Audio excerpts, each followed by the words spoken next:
Donc aujourd'hui, nous allons terminer le second cycle des séances au cours duquel on a essayé de faire le point sur un certain nombre de domaines particuliers de la sociologie en examinant ce que peut y apporter une démarche comme celle de la sociologie que j'ai appelée des épreuves. Donc avec Nathalie Hennick, on avait exploré le domaine de la sociologie de l'art. La dernière fois avec François Desmarres Duvernay, le domaine de la sociologie économique.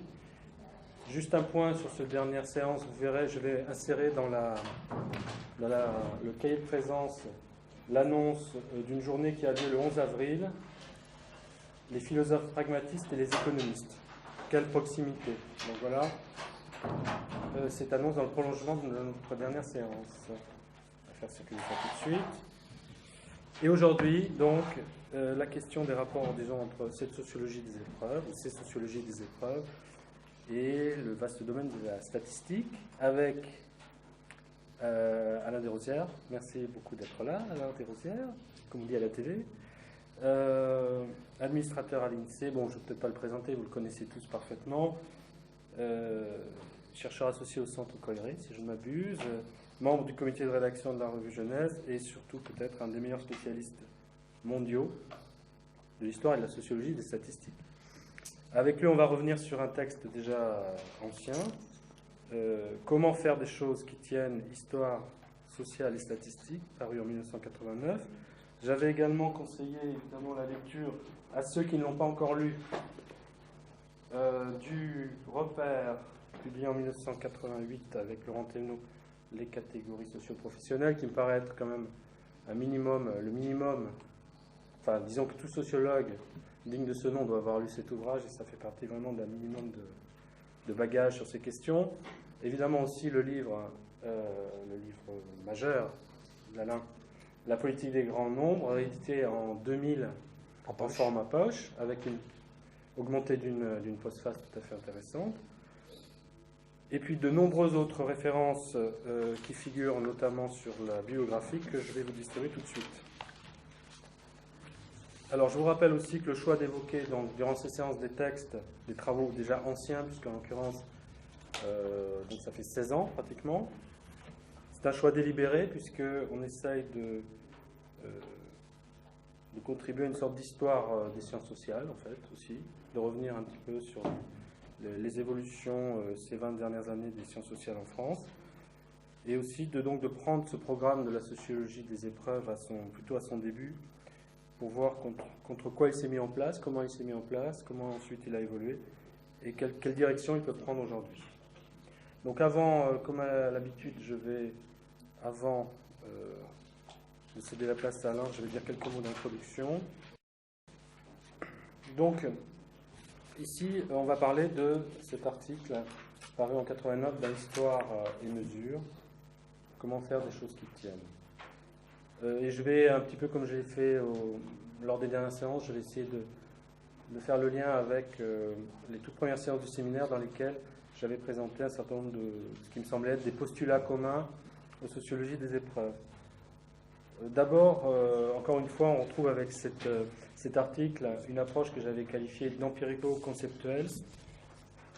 Donc concernant la dimension empirique, on n'a pas affaire ici à une enquête déterminée, mais plutôt au rassemblement de différentes enquêtes, dont notamment celle qu'avait menée l'auteur dans les années 80 sur la nouvelle nomenclature des professions et catégories socio-professionnelles, mais aussi des travaux d'historiens des sciences, comme ceux de Murphy sur l'introduction des statistiques en médecine, ceux de Enoch sur les premières enquêtes par sondage sur échantillons représentatifs. S'agissant de la dimension conceptuelle, il me semble qu'elle est assurée dans cet article par des notions comme convention, codage, et peut-être surtout par la notion de mise en équivalence, qui n'est pas sans rapport, il me semble, avec le concept d'investissement de forme, dont il a été largement question lors de notre dernière séance. Et ce sont de telles notions, donc convention, codage, mise en équivalence, qui me semble-t-il traduisent le mieux la posture défendue par l'auteur dans cet article. Une posture dont la particularité pourrait s'énoncer, me semble, comme une sorte de ni-ni, c'est-à-dire ni objectivisme statistique, ni position relativiste. Ces notions permettent de définir, je cite, une ligne aussi éloignée du point de vue relativiste défendu par les ethnométhodologues, évidemment là on pense plutôt aux travaux de Sikourel, que de celui des positivistes militants pour qu'il y a des faits objectifs qu'il suffit de compter. Donc cette posture ni objectiviste ni relativiste est donc peut-être un petit peu difficile à comprendre de prime abord.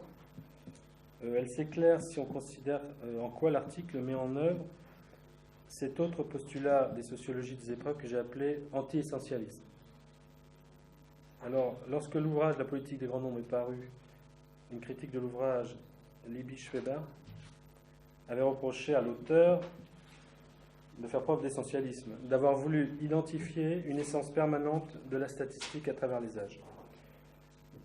En l'occurrence, si on lit l'article et même l'ouvrage, ce reproche peut paraître un peu infondé, incongru même, puisqu'il me semble que le travail met au contraire en œuvre très clairement donc, ce que j'appelais un postulat d'anti-essentialisme, qui se manifeste notamment, je le répète, par l'usage de la notion de mise en équivalence, une notion qui suggère que donc l'équivalence entre les entités qui sont comptées par le statisticien, cette équivalence ne va pas de soi, n'est pas donnée d'emblée, elle résulte d'un travail social, donc d'un travail de mise en équivalence. C'est dire si la question de la validité du comptage a toujours pour précédent la question, en un sens plus fondamental, de la mise en équivalence de ce qui est compté, c'est-à-dire du travail social qui a rendu possible l'opération même du comptage. Ce postulat anti-essentialiste se traduit également par le fait, je cite, par la reconnaissance du, je cite, caractère social et construit des classifications apparemment naturelles que nous utilisons, que ce soit dans la vie ordinaire ou dans l'activité statistique. Et donc l'auteur se réfère dans l'article explicitement à Durkheim, au Durkheim des formes élémentaires de la vie religieuse, pour qui les classifications, comme ça, ont toujours une origine sociale, et donc y compris les classifications statistiques. Et c'est précisément ce qui doit être rappelé à ceux qui ne pensent le rapport entre sociologie et statistique qu'à travers la lecture de cet autre ouvrage clé de Durkheim, qui est le suicide. Donc des taux de suicide, mais aussi des catégories socio-professionnelles, des mesures de chômage, des calculs de moyenne, de corrélation, des tirages d'échantillons représentatifs, ne doivent pas être envisagés comme des outils cognitifs naturels ou donnés une fois pour toutes, mais au contraire comme des outils qui ont une genèse sociale et historique, que leur utilisateur est plus souvent méconnu. Donc de tels outils doivent être conçus, on pourrait le dire à la façon pragmatique, comme des outils en train de se faire, ou le cas échéant d'ailleurs en train de se défaire. Donc on voit aussi dans cette perspective que ce postulat anti-essentialiste est étroitement lié à un autre que j'avais appelé de réflexivité, et même dans le cas présent, les deux postulats se confondent quasiment, puisque une pratique réflexive des outils statistiques s'apparente à une pratique qui fait l'effort de reconstituer la dimension socio-historique de ces outils, ce qui revient de facto à désessentialiser les réalités que ces outils nous permettent de mesurer. Cette historicisation de l'outil statistique conduit à faire apparaître le lien fondamental et généralement inaperçu entre des représentations statistiques d'une part et des représentations politiques d'autre part, et donc à faire apparaître la dimension politique et morale qui se trouve au cœur de toute activité statistique, et notamment en montrant en quoi les problèmes de connaissance statistique correspondent toujours à des problèmes de justice et mobilisent pour leur résolution des cadres d'interprétation, de justification et d'action politique. Donc on voit que de ce point de vue-là, la sociologie des statistiques et la sociologie de l'État, notamment, pourraient être quasiment vues comme les deux faces d'un même projet. Le projet d'une socio-histoire des principales formes cognitives qui permettent avec succès dans nos sociétés de mettre en équivalence et de généraliser. Par exemple, comme le suggère l'article, dans une perspective de comparaison internationale, voire même dans une perspective d'harmonisation internationale de ces façons de généraliser. J'en viens à un autre postulat qui me paraît important de souligner, dont il me paraît important de souligner la présence dans l'article, c'est celui que j'avais appelé de réalisme. Donc je l'avais défini comme le fait pour le chercheur de prendre au sérieux les résistances qu'offre la matérialité du monde aux différentes définitions et représentations que tentent de lui appliquer les humains. Ce postulat me semble tout à fait capital ici pour ne pas se méprendre sur la démarche défendue par l'auteur et pour ne pas l'assimiler, cette démarche, à un ultra-constructivisme.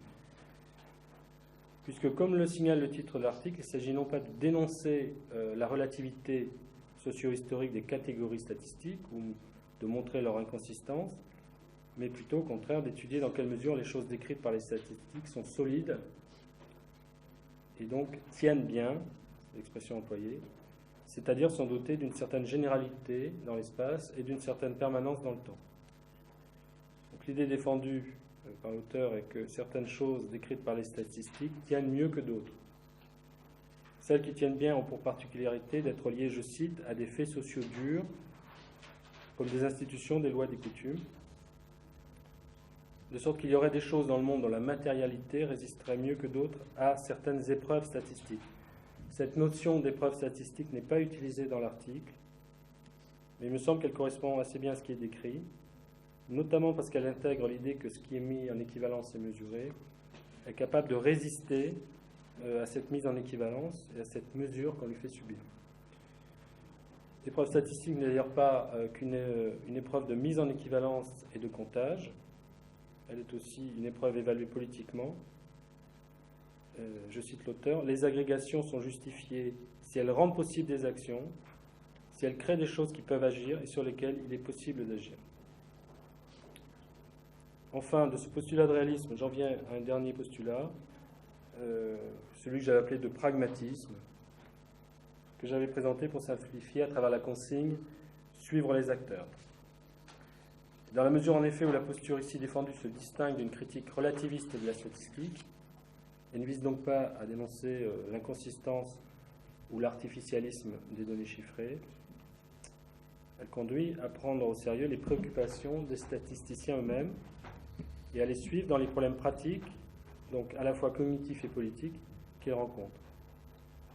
Et donc elle tend en cela à entrer dans la technique statistique elle-même, en cherchant à reconstituer le propre point de vue pratique du statisticien, ce qui est une façon, je pense qu'on y reviendra, de dépasser un certain nombre d'oppositions classiques, par exemple entre les analyses internes et externes de la production scientifique, en l'occurrence statistique, mais aussi l'opposition donc entre objectivisme et relativisme, dans la mesure où le point de vue pragmatiste révèle que ces deux attitudes, objectivisme et relativisme, sont celles-là même que les acteurs eux-mêmes adoptent selon les circonstances, comme le montre notamment l'analyse de grandes controverses historiques entre statisticiens.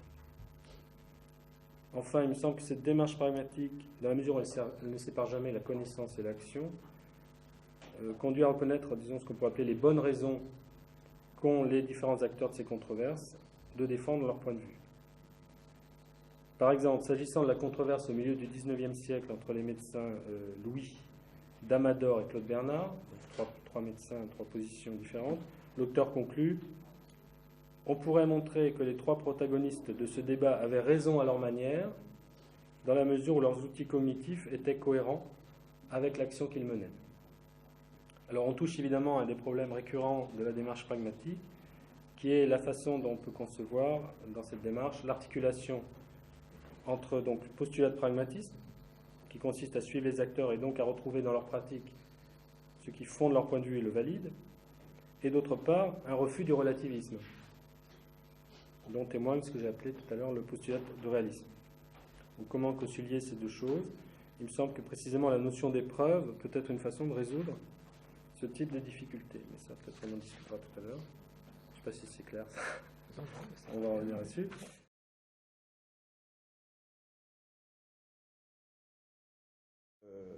Bon, moi, je travaillais à l'INSEE, donc j'avais fait l'ENSAE, qui est l'école, j'ai fait de maths, puis l'ENSAE, qui est l'école qui prépare les cadres de l'INSEE. Donc j'étais élève de l'ENSAE entre 63 et 65. Et à ce moment-là, il y avait donc essentiellement des cours de statistiques mathématiques, d'économie, macro et micro, et d'économétrie, qui était fait par Malinvaud, je ne sais pas si c'est le nom vous dit quelque chose, Edmond Malinvaud, Maurice Allais, qu'on allait suivre ses cours aux mines. Et puis il y avait bizarrement deux personnages pas très connus, pas connus du tout, qui s'appelaient Rocard et Barre, donc deux futurs premiers ministres, dont j'ai eu les cours à l'époque où personne ne savait qu'ils deviendraient Premier ministre plus tard. Donc c'était entre 63 et 65. Et puis, il y avait un cours de sociaux. Il y avait un cours de sociaux qui était fait par un jeune sociologue pas connu du tout non plus, qui s'appelait Bourdieu. Donc Bourdieu venait, il nous avait fait 6 cours, et il avait le charisme que ceux d'entre vous qui l'ont connu connaissent, une espèce de fascination qui est surtout par contraste avec les autres cours, même Rocard et Barre, que je vous ai mentionnés. Et donc on avait fait, je me souviens, on avait fait des manifs devant le bureau du directeur de l'NCA pour obtenir du RAB de Bourdieu. Et on a vu 2 cours de plus. Bon. À ce moment-là, il venait d'Algérie, c'est-à-dire qu'il avait, c'était en 63, 64, donc il était, alors, et ça c'est vraiment le point de départ de l'interaction qui s'est produite ensuite entre la socio, enfin cette socio-là et les statisticiens. C'est en 58-59, il était assistant de socio à l'université d'Alger, Algérie qui était encore française, et il y avait à Alger aussi une direction régionale de l'INSEE, avec des statisticiens de l'INSEE qui étaient là-bas, dont 2 dont vous connaissez peut-être le nom, Alain Darbel, avec qui Bourdieu a écrit pas mal de bouquins, et puis Claude Sébel, qui est toujours... Alain Darbel est mort en 1975, et Claude Sébel, il a dirigé le service statistique du ministère de l'Éducation encore récemment. Et donc, alors, ils s'étaient connus donc, en 58-59, et ils avaient monté ensemble des programmes de recherche qui articulaient statistique et sociologie, en particulier une grande enquête sur les regroupements, les camps de regroupement que l'armée française avait une espèce de camp de déportation, quoi, avait fait. Bon, et puis tout un travail qui avait conduit à la publication d'un livre qui s'appelait Travail et travailleurs en Algérie, qui a été publié chez Mouton en 1963, et qui était co-signé Bourdieu, Darbel, Sébel et Rivet. Et dans ce livre était une sorte de manifeste d'une collaboration entre les statisticiens et les sociologues. Il faut savoir que l'époque, donc le climat de l'époque, c'était le moment où la sociologie quantitative s'était développée aux États-Unis avec Lazarsfeld et commençait à devenir la sociologie dominante aux États-Unis, refoulant des sociologies de type interactionniste qui remontaient à l'école de Chicago.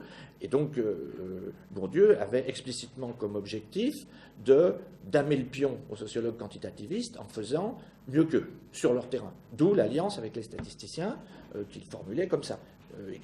Il avait connu les statisticiens à Alger, donc après le retour en France, eh bien, il voulait investir sur l'INSEE en se disant et sur l'école de l'INSEE, on va faire voilà. Et c'était ça son projet.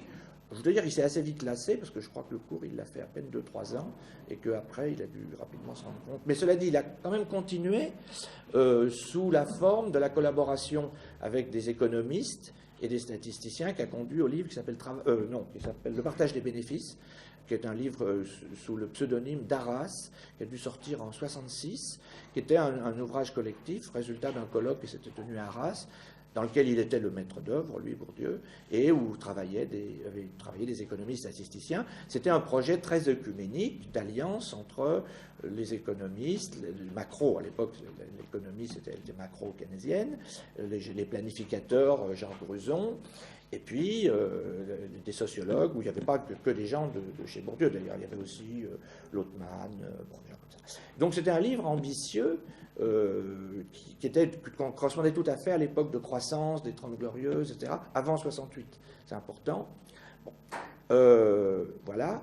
Et donc à ce moment-là, il avait formé, il y avait déjà la première génération avec les gens qu'il avait connus en Algérie, puis ensuite une génération un peu postérieure, dont moi je faisais partie, et d'autres, qui avaient entendu Bourdieu. Alors j'ai essayé, cette histoire que je vous raconte, j'ai essayé de la raconter dans un texte qui est publié dans le livre de Ancrevé et Rosemarie Lagrave, qui s'appelle Travailler avec Bourdieu, qui est publié, qui a été réédité en poche récemment, le bouquin. Donc, où j'avais appelé ça Bourdieu et ses 2 héritages, où j'ai essayé de rendre compte de cette interaction avec les statisticiens. Alors, les 2 héritages, c'était d'une part, n'oubliez pas la CS du père, c'était un héritage, je dirais, de sociologie quantitative relativement classique, où on utilisait les outils de la stat pour faire avancer des thèses sociologiques. En l'occurrence, là, c'était l'influence du milieu social des parents, qui était la grande thèse de l'époque, de Bourdieu. Et donc, il fallait utiliser la catégorie socio-professionnelle du père comme systématiquement dans les enquêtes. Bon, ça, c'était un premier message. Mais le deuxième message, ça, on pourrait dire, ce premier message, c'est une sociologie quantitative de bon niveau, mais relativement classique. Mais le deuxième message, qui était déjà assez différent du premier, c'était celui de la réflexivité dont a parlé Cyril. C'était, il faut regarder les nomenclatures, il faut regarder les outils. Alors là, l'idée, c'est qu'il faut enlever les lunettes et regarder les lunettes, comment elles sont faites, etc. Donc, il nous avait mis dans le crâne, vers 63-64, ces deux idées qui étaient relativement un peu indépendantes l'une de l'autre. C'est pour ça que dans le texte, j'essaye de dire, mais au fond, à la fin, je me demande, d'une certaine façon, elles peuvent être vues comme contradictoires. Parce que si on relativise, et on arrive exactement sur les questions que Cyril a posées, si on relativise les outils, à ce moment-là, on scie la branche sur laquelle est assise la sociologie positiviste. Et d'une certaine façon, je pense que Bourdieu n'est jamais sorti complètement de cette contradiction qu'on trouve dans ce qu'il dit sur la science, dans ce qu'il dit, ce qui pour moi n'est pas forcément une critique, parce que je trouve que justement, s'il a fait tout ça, c'est bien, ça permet de poser cette question. Donc, il y en a beaucoup qui ne se sont même pas posé cette question. Donc, de ce point de vue-là, son apport a été quand même extrêmement important à l'époque. Mais en tout cas, il nous léguait ces deux messages. Et, comment dire, les gens qui avaient été formés comme ça, ces deux messages coexistaient dans leur tête et ils n'y voyaient pas trop de contradictions. Mais en tout cas, dans ces deux messages, il y avait... Le deuxième message, c'était bien l'idée, les outils de la statistique ne tombent pas du ciel. Ils émanent d'un certain milieu social et il faut les réhistoriciser, il faut les remettre dans...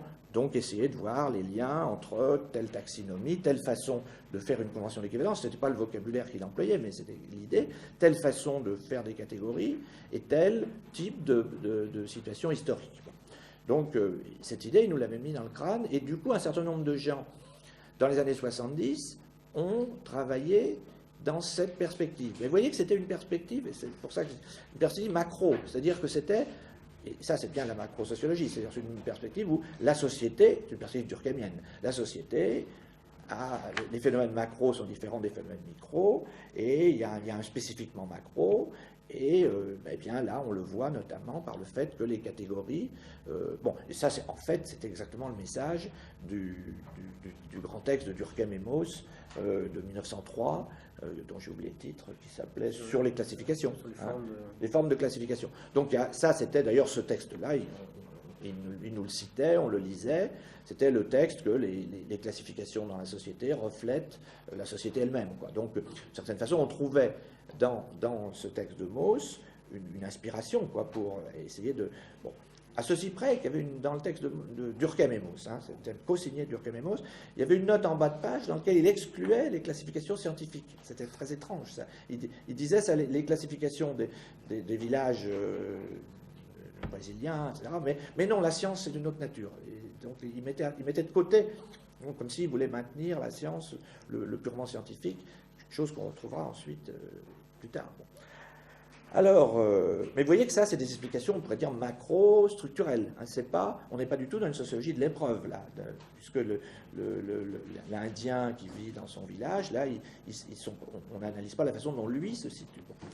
Alors, cela dit, on pourrait dire, Bourdieu, lui, il faisait quand même un pas dans cette direction, notamment en disant, dans la théorie de la pratique, en disant... mais tout le monde ne respecte pas les règles du mariage. Il dit tout le monde ne se marie pas, les règles de la cousine croisée, je sais pas quoi, les cousines croisées, là, je sais plus quoi. Enfin, ces fameuses règles d'anthropologue, il dit oh mais attendez, ça n'est qu'un petit pourcentage. Donc il mettait un doigt pour dire les gens se positionnent par rapport. Mais peut-être il n'allait pas encore un pas de plus, disant mais en fonction de quoi les gens se positionnent. Mais il faisait déjà remarquer que tout le monde ne suit pas la règle et que la règle, bon, tout ça, ça donnait toute une réflexion sur la règle qui, à mon avis, prépare, je ne sais pas si tu es d'accord, mais qui prépare, je trouve, les réflexions ultérieures. Bon, alors, dans la mesure où les gens qui travaillaient dans un endroit comme l'INSEE, ils avaient une culture scientifique, alors là, assez quantitative, un peu positiviste, d'une certaine façon, ces messages de Bourdieu, c'était un courant d'air frais extraordinaire. Donc, on était tout à fait intéressés, même on avait organisé en 1976 un colloque qui s'appelait, qui a conduit au bouquin pour l'histoire de la statistique, qu'on avait fait avec les historiens d'ailleurs. Curieusement, après, Bourdieu n'était pas venu, il avait suivi ça de loin. Mais on avait fait venir les historiens de l'école des hautes études, etc., qui étaient les historiens quantitativistes à l'époque, ce qu'on appelait l'histoire sérielle. C'était l'époque où l'histoire quantitative était très, très à la mode. Donc il y avait les deux Perrault, il y avait les deux Ozouf, il y avait Bouvier, Lévy-le-Boyer, Bédarida, etc., enfin les grands historiens de cette époque, et à qui on renvoyait un peu le message, on les retournait. Eux, ils étaient vis-à-vis de la stat, hein, on veut des données. Eux, ils voulaient des données pour construire leur série, etc. Et nous, on leur disait, tiens, mais si vous historicisiez vos données, on les prenait à revers, quoi.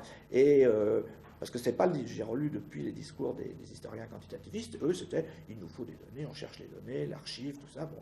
Mais l'idée après, c'est venu, mais l'idée d'historiciser les données, c'était pas encore une idée évidente à ce moment-là. Donc, ça s'était bien passé. On avait eu des échanges très intéressants avec ces historiens, plus qu'avec des sociologues. Les sociologues n'étaient pas tellement intervenus à ce moment-là. Bon.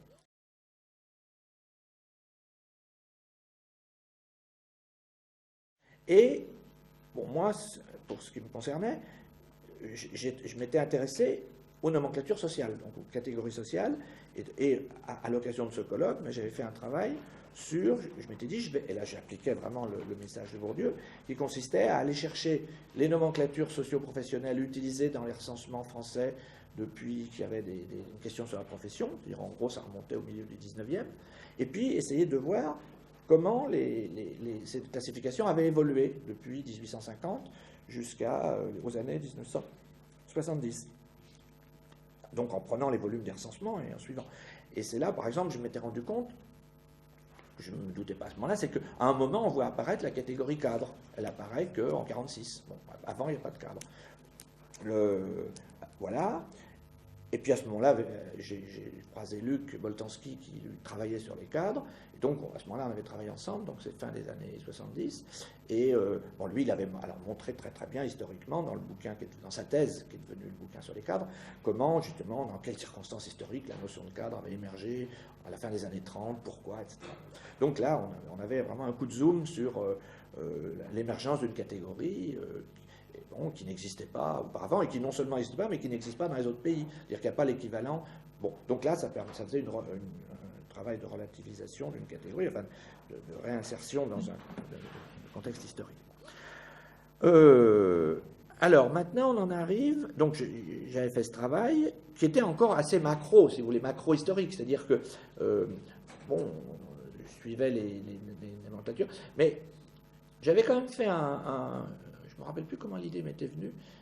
Ce moment, Laurent Thévenot est arrivé d'ailleurs à l'INSEE vers cette époque, et vers 75, et on était allés ensemble voir dans les ateliers de chiffrement de l'INSEE. On avait observé ce qui se passait dans les ateliers de chiffrement de l'INSEE, et on avait vu ce moment très intéressant où, comment ça se passait un atelier de chiffrement? Les dames avaient un tas de questionnaires, et puis elles avaient la nomenclature à côté. Puis elles faisaient défiler. De temps en temps, ça allait tout seul, puis de temps en temps, elles hésitaient. On dirait, ce cas-là, etc. Donc, il y avait l'hésitation. Et elles feuilletaient, puis elles parlaient entre elles. Elles appelaient le chef, tout ça. Bon. Donc, et on s'était dit, tiens, il y a un truc intéressant. Ce moment-là, ça a été un moment intéressant, quoi, ce moment d'hésitation dans l'atelier de chiffrement, etc. Bon. Et ça faisait apparaître l'idée de flou et les idées de frontières. Donc, on s'est beaucoup intéressé à ce moment-là, à la fin des années 70. Donc, on travaillait aussi avec Luc Boltanski. On s'est intéressé beaucoup à la notion de frontière, au flou, qu'est-ce que c'est qu'une frontière, entre catégories, bon, voilà. Et puis, alors, les épisodes suivants, alors lui, Laurent Thévenot, justement, lui, il a creusé la notion de frontière, et puis il a essayé de caractériser, justement, alors, cette idée de codage, cette hésitation qu'on avait observée dans l'atelier, c'était un codage. On est vraiment dans la définition que j'ai proposée tout à l'heure. Ben, on avait une catégorie générale, un cas singulier, un questionnaire. C'était pas prévu dans la nomenclature. Le cas, c'était un cas. Et ben, qu'est-ce qu'on fait? Donc, on est vraiment dans le cas. Il faut mettre un cas singulier dans une catégorie générale. Et comment les gens argumentent? Comment ils s'y prennent, etc. L'histoire que je suis en train de raconter, elle est développée de façon un peu théorique, abstraite, mais quand même dans la préface du bouquin sur la justification, hein, de l'édition Gallimard de la justification, cette histoire qui est un peu l'histoire de la genèse de la justification, est racontée, mais de façon un peu plus vivante, dans un texte, je ne sais pas si tu l'auras déjà cité, qui est une interview de Luc Boltanski faite par Damien Deblic, qui a été publiée dans une revue qui s'appelle Raison politique, je crois. Hein, c'est ça, voilà. Et donc c'est un texte très intéressant où Luc raconte un peu la même histoire que sa version à lui de l'histoire que je suis en train de vous raconter.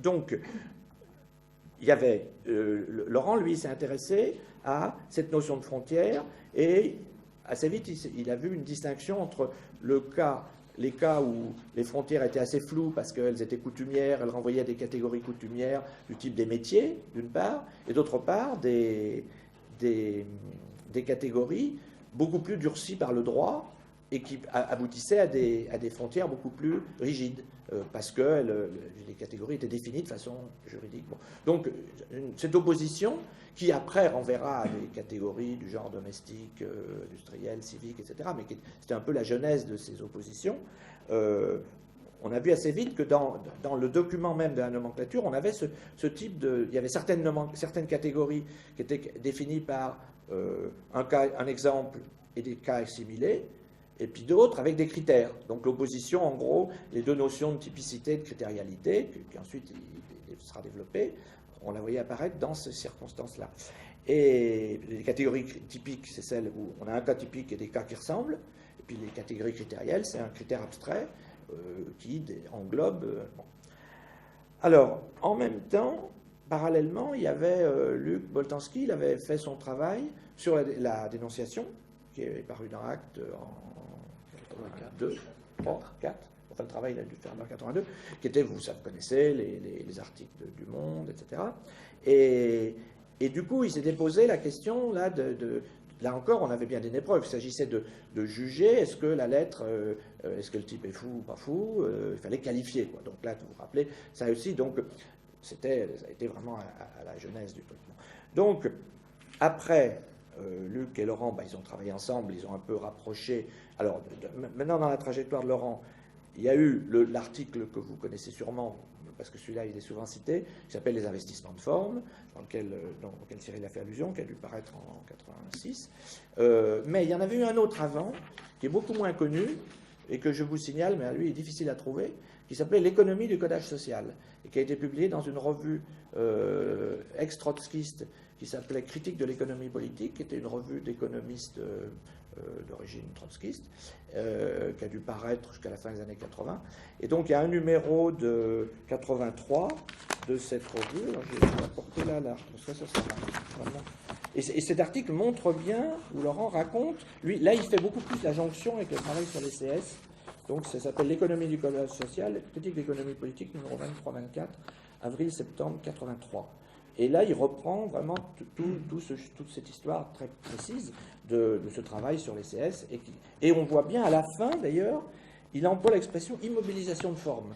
Il ne dit pas encore investissement, et puis 2 ans après, voilà. Mais on voit la genèse de l'article sur les investissements de forme dans cet article-là. Bon. Et puis alors après, là, après, je dirais, eux, ils ont travaillé ensemble à ce qui est devenu les économies de la grandeur, et puis qui est ensuite republié sous le titre La justification, qui était un peu la synthèse de ces travaux préparatoires. Alors là, je ne me lance pas dans...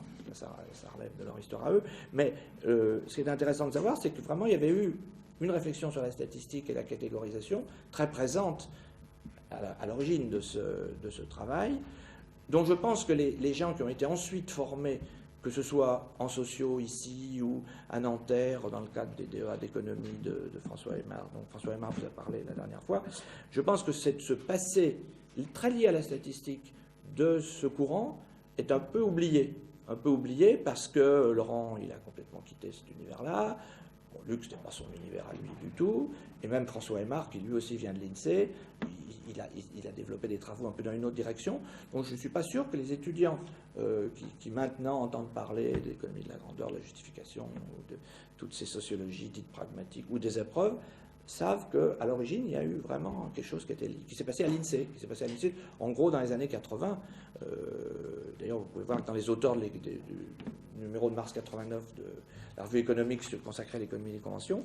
Sur les 6 auteurs, il y en a 3 ou 4 qui étaient d'anciens lignes. Il y avait Saleh, Aymar, Thévenot, et même Orléans, qui venait de l'INSEE. Voilà. Alors, donc, ce que je peux dire maintenant, je retrouve mes notes, j'en ai fait, c'est que sur cette période, pourquoi je dis qu'entre 85 et 90, j'étais tangent. Ah voilà. J'étais tangent, parce qu'à ce moment-là, effectivement, je travaillais avec eux. Alors, ce que je peux essayer de dire, c'est quel était l'acquis à ce moment-là de ce qui s'était fait, quel était le bilan, quoi, si on peut dire. Il y a un autre personnage aussi qui, pour moi, a joué un rôle important, avec qui j'ai travaillé justement à cette période, c'est Michael Pollack. Michael Pollack, c'était un sociologue autrichien qui était arrivé dans l'univers Bourdieu à la fin des années 70, qui avait fait une thèse sur les sociologies des sciences sociales et des rapports entre l'État et la socio avec Bourdieu, et qui, à ce moment-là, travaillait sur différents sujets, les camps de concentration, les sciences sociales elles-mêmes, l'homosexualité, et Vienne. Bon, voilà, il avait toute une série de sujets d'intérêt. Et on avait travaillé ensemble en 87-88, on faisait un séminaire ici. Alors, l'idée, c'était un peu histoire et sociaux des sciences sociales, et ce qui nous intéressait, c'était d'essayer de faire le lien entre les façons dont on faisait des enquêtes, parce que lui, il avait une grande connaissance de l'histoire des enquêtes en Allemagne, et puis les formalistes, quoi. On a essayé de joindre l'aspect formel, notamment des statistiques que lui ne connaissait pas très bien, et puis la façon dont les enquêtes avaient été utilisées. Donc on avait fait pendant 2 ans un séminaire ici sur ce thème-là.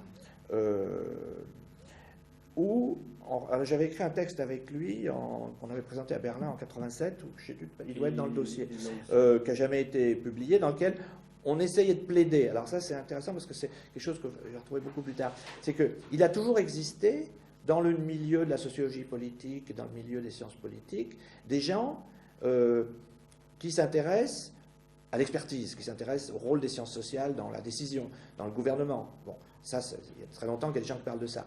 Mais en lisant leurs travaux, ça m'a toujours frappé qu'au fond, ils restent extérieurs. C'est-à-dire que ce qui les intéresse, c'est les jeux du pouvoir, les rapports, mais est-ce que l'outil en tant que tel, ils en parlent peu, ou pas du tout. Ça ne fait pas partie de leur champ de vision.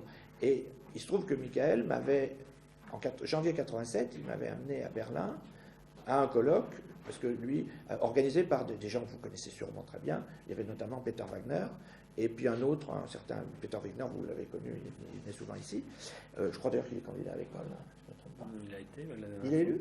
Non. Non, mais il est candidat. Je ne sais pas s'il sera un nouveau candidat. Il n'a pas été élu? Non. Je ne savais pas, je ne connaissais pas le dernier. Bon, en tout cas, Peter Wagner, c'est un Allemand qui connaît très très bien les sciences sociales, qui a cette tournure d'esprit très philosophique, grande culture philosophique typique de la grande philo des Allemands, mais en même temps qui connaît bien la socio, etc., et qui a écrit beaucoup de choses sur ces sujets-là, et qui travaillait avec un Norvégien qui s'appelle Vitrock. Et donc, c'est à cette occasion, en janvier 87, que Michael Pollack m'avait fait connaître ces gens-là. Bon. Et en écoutant ce colloque, ça m'avait vraiment frappé que les outils de l'expertise ne les intéressaient pas. Ils se plaçaient à un niveau de généralité beaucoup plus élevé. Donc, c'est dans ce contexte qu'on avait essayé de proposer, sans d'ailleurs, j'ai l'impression qu'on n'avait pas été entendu du tout, qu'il fallait étudier, prendre les outils en tant que tels, quoi, essayer de regarder les relations entre l'outil lui-même, avec ses caractéristiques cognitives, et puis le rôle pragmatique, le rôle politique, etc. Bon. Et du coup, ce texte est un peu une sorte de programme de recherche dans ce sens. Bon. Alors, donc, je disais les acquis, il me semble, de ce moment-là. Bon, il y avait le travail historique auquel j'ai fait allusion. Il y avait le travail sur le codage fait par Laurent, dont le rassemblement des deux, ça a conduit au repère. Donc le repère, il a été publié en 88. La première édition était en 88. Vous verrez, il y a des chapitres que c'est écrit par moi et qui sont plutôt dans cette perspective macro-historique, et puis 2 chapitres de Laurent, qui sont les chapitres 2 et 3, qui, eux, renvoient plutôt à tous ces travaux qui sont plus proches de la sociologie des épreuves. Bon, j'ai oublié un autre texte important, qu'il cite souvent, qui est un travail fait par Luc et Laurent à partir de jeux et d'expériences, donc qui a été publié sous le titre Finding One's Way in Social Space. Ils l'ont publié en anglais, c'est Grodin, au lieu de l'écrire en français. Donc, dans un article dans lequel ils rendaient compte d'expérimentations qu'ils avaient fait avec des groupes sociaux, où ils proposaient aux gens de deviner la profession de quelqu'un, de classer, etc. Tout. Si vous reportez à cet article en anglais, ou au chapitre 2 et 3 du repère, qui sont plus résumés, ça vous donne une idée de ça, qui a joué un rôle important dans le travail qu'ont fait Luc et Laurent, justement pour essayer de développer la dite sociologie des épreuves. Parce que là, on était vraiment, tu es bien d'accord, on était vraiment dans le cas des épreuves. Quand on demandait aux gens, c'est vraiment une épreuve, on leur faisait des espèces de devinettes, quoi. Il fallait qu'ils devinent la CS de quelqu'un, sachant qu'il avait telle voiture, ou qu'il avait mis ses enfants à telle école, je sais pas quoi. Bon, donc c'est une sorte de façon de retourner, plutôt que de partir par en haut, on avait des régularités statistiques à partir d'enquêtes, ça aurait été la démarche socio-quantitative, Bourdieu, à la normale. On partait par l'autre bout et on parlait de l'individu. Donc on est bien dans la perspective, que je disais, c'est partir d'un cas singulier au lieu de partir de la généralité. Ce qui est un peu, il me semble, une des idées de la sociologie des épreuves. Donc là, on s'éloigne d'une sociologie des régularités, une sociologie de l'habitus,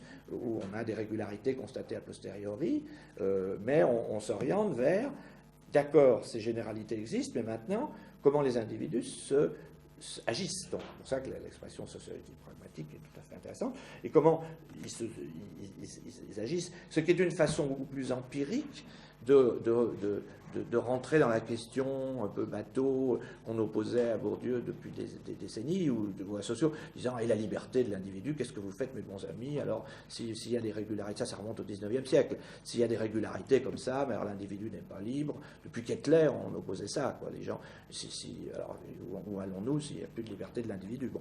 Donc, plutôt que de poser cette question dans ces termes d'idéalisme, du sujet, disons, on opposait le sujet, etc.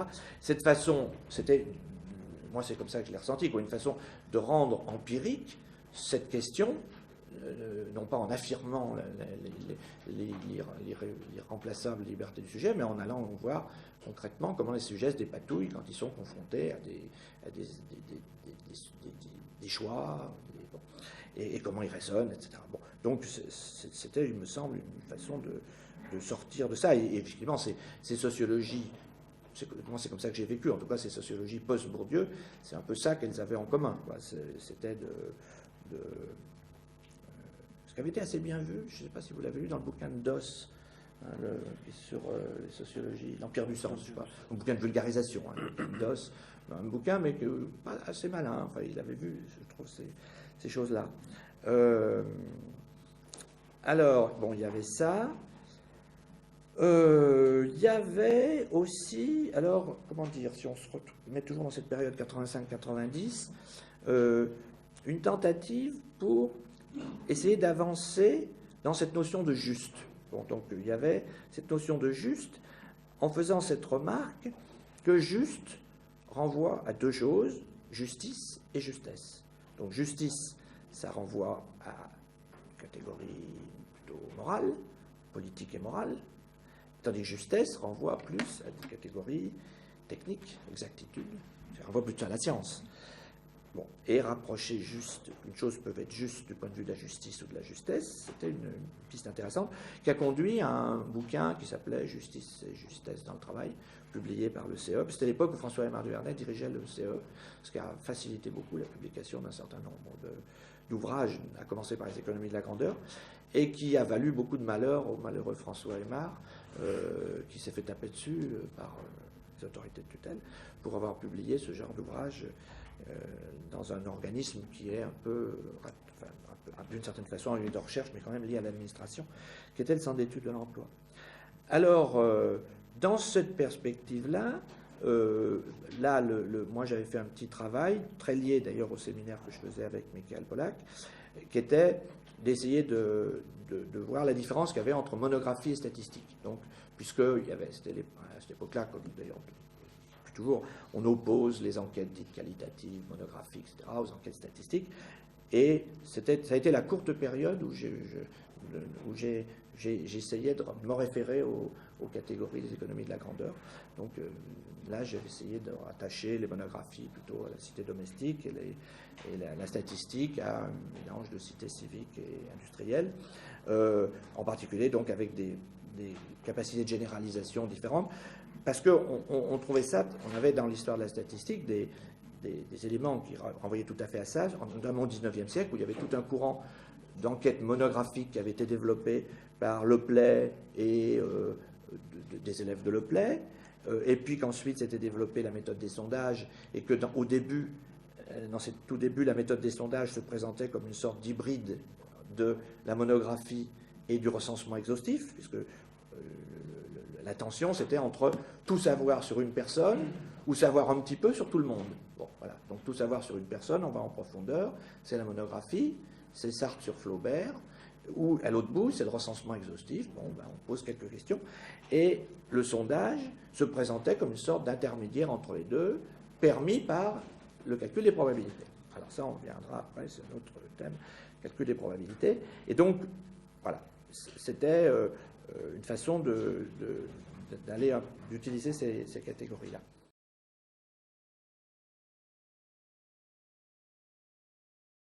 Alors, pourquoi je dis à partir de 90, je m'en suis un peu éloigné, parce que ce dans lequel j'ai essayé d'approfondir, c'était de voir, puisque j'étais dans un endroit où la culture, enfin, l'outil c'était la probabilité des statistiques, je me suis dit, bon, ben, je vais un peu approfondir ce thème-là. Et il se trouve à ce moment-là, j'ai croisé une littérature tout à fait d'un autre style, qui venait d'ailleurs, qui était essentiellement anglo-saxonne, qui était rattachée à l'histoire des sciences, qui était une littérature sur l'histoire du calcul des probabilités et l'histoire des statistiques mathématiques. Et donc, dont le moment clé avait été une sorte d'année sabbatique qui s'était tenue à l'université de Bielefeld en 82-83, qui avait réuni des gens de plusieurs disciplines, des philosophes, des physiciens, des économistes, des psychologues, des historiens, des sociologues, qui avaient travaillé sur le thème de la révolution probabiliste, the probabilistic revolution. Et ces gens-là avaient donc travaillé ensemble, et puis ils en étaient sortis plusieurs livres, collectifs, individuels, et à partir de ce moment-là, s'est constitué une sorte de réseau de gens. Alors oui, le mot révolution était, à l'époque, explicitement référé à Kuhn. Hein. C'était révolution probabiliste au sens de Kuhn. Donc c'était l'hypothèse, est-ce qu'il y a eu dans les différentes sciences une révolution au sens de Kuhn, qu'on peut appeler la révolution probabiliste. Et il s'était donné comme but, pendant un an, d'explorer cette hypothèse en passant en revue différentes disciplines, l'économie, l'histoire, la physique, la psycho, etc. Et ça a donné des résultats tout à fait intéressants. Et du coup, à partir de ce moment-là, ces gens il y a eu des interactions, des livres qui ont été publiés, etc. Alors, par rapport à ce que nous, on avait fait, nous, à ce moment-là, on ne connaissait même pas, hein, on n'était pas au courant, on l'a découvert après, que ça avait existé, ça. Il n'y avait pratiquement pas de Français hein, dans ce réseau. Il y avait Marie-Noël Bourguet, qui était allée, je ne suis pas certain d'entre vous doivent la connaître, parce qu'elle est à l'école des hautes études. Mais ce qu'on peut dire, c'est que par rapport au travail qu'on avait fait nous, on donnait au mot statistique un sens complètement différent. Ça, c'était un élément vraiment intéressant à réfléchir. C'est que pour nous, statistique, dans le volume qu'on avait fait en 1976 après le colloque, la statistique, c'était un instrument de l'État, c'était des enquêtes, des recensements, des nomenclatures, tout ce que je vous ai raconté jusqu'à maintenant. Bon. Tandis que pour ces gens-là, la statistique, c'était un outil mathématique, c'était un outil de preuve, c'est des formalismes. Donc ça n'avait... Et du coup, cette ambiguïté du sens du mot statistique était très intéressante, parce que dans un cas, on avait le lien direct avec l'État, l'étymologie du mot statistique, l'État était visible, tandis que dans l'autre cas, on avait une autre histoire, qui était une histoire plus liée à l'histoire des mathématiques. Et donc, moi, une des questions qui m'a vraiment, à ce moment-là, que je me suis posé au début des années, vers 90, fin des années 80, c'est, au fond, quel lien il y a entre ces deux histoires. Et je me suis mis à lire la littérature de ces gens-là, et puis je me suis dit, mais ce qu'il faut faire, c'est une synthèse, c'est essayer de faire une lecture commune de ces deux littératures finalement assez différentes. Hein. Et pour moi, le symbole de ça, c'est le fait que vous pouvez avoir plusieurs livres qui ont exactement le même titre. Vous avez Pour une histoire de la statistique, publié par l'INSEE donc en 87, et puis The History of Statistics, écrit par Stephen Stigler, un statisticien américain. Mais ces deux livres qui ont le même titre, leur intersection est nulle. C'est-à-dire qu'il n'y a rien de commun entre ces deux livres. Ils racontent deux histoires absolument différentes. Donc ça attire bien l'attention sur quelque chose d'un peu mystérieux. Donc il s'agissait d'essayer de retrouver l'origine de ça, et de voir comment on en était arrivé là, c'est telle divergence, quoi. Et voilà, et c'était un peu ce qui m'a poussé à écrire le livre que Cyril a montré, qui est un peu un collage, enfin, entre d'une part les travaux qu'on avait fait nous, alors en France, sur plutôt les nomenclatures et les institutions statistiques, les enquêtes, tout le système d'enquête, et puis les travaux des gens de Bielefeld, qui eux ne s'étaient pas posé ce genre de questions. Et donc, mais quand on regarde la table des matières, il y a un peu les deux. Et donc mon idée, c'était un peu d'introduire en France cette littérature-là des anglo-saxons, de la faire connaître en France et en français, et puis de la raccorder, essayer de trouver. Et à ce moment-là, j'avais trouvé, mais à l'époque, ça me paraissait un peu artificiel, c'est pour ça que ça m'a impressionné quand j'ai entendu Cyril, cette expression « comment faire des choses qui tiennent », ça me paraissait une façon d'englober à la fois les réflexions sur les nomenclatures, puisque finalement il s'agissait bien de faire des choses qui tiennent quand on fabrique une nomenclature, et puis les réflexions sur la moyenne, l'écart type, les corrélations, la régression, etc., l'histoire des outils mathématiques. Ce qu'avait en commun, c'est bien de faire des choses qui tiennent, comme Cyril l'a dit, c'est-à-dire qui résistent aux épreuves, qui résistent aux tentatives pour les défaire. Bon, voilà, c'était pour moi, je le sentais un peu comme un truc rhétorique, j'étais pas très sûr de moi, pour faire tenir ensemble ces deux littératures, a priori assez différentes, quoi. Alors, disons que ce programme-là me paraissait tout à fait intéressant. Il y avait la notion d'objet qui joue un rôle clé dans la sociologie Calon-Latour. Notion d'objet dont Luc et Laurent ont fait grand usage. C'est vrai qu'ils s'articulaient très bien avec leur construction de la justification. Bon, pour ce qui me concerne, moi, ce que je retenais de ce qu'il disait, c'était que, d'une certaine façon, ça allait un peu dans le sens de dire, par exemple, si on veut étudier le rôle des statistiques dans le gouvernement des choses, le gouvernement, eh bien, il faut aller regarder en même temps les caractéristiques de l'outil, et puis les réseaux sociaux, les connexions qui sont établies. Bon, il y avait une autre idée aussi extrêmement riche, qui était finalement un objet grand et un objet petit, c'est pareil, hein, étudier l'État ou étudier une caisse locale de l'allocation familiale, ou bon, rappeler que finalement une totalisation n'était jamais qu'une opération conventionnelle, enfin une opération résultant d'un réseau, d'ailleurs même pas systématique, à la différence de ce que c'est Luc et Laurent.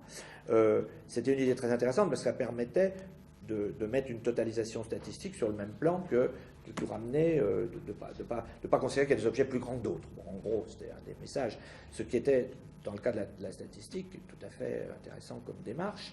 Et, je ne sais pas, j'ai en mémoire un des livres qui n'est pas peut-être un des plus connus de Latour, qui est le livre sur Paris, tu sais, Paris invisible, dans lequel il avait juxtaposé des cartes de toutes sortes et montré qu'au fond, on peut totaliser Paris de tas de façons, on peut partir des égouts, des réseaux de chemin d'électricité, etc.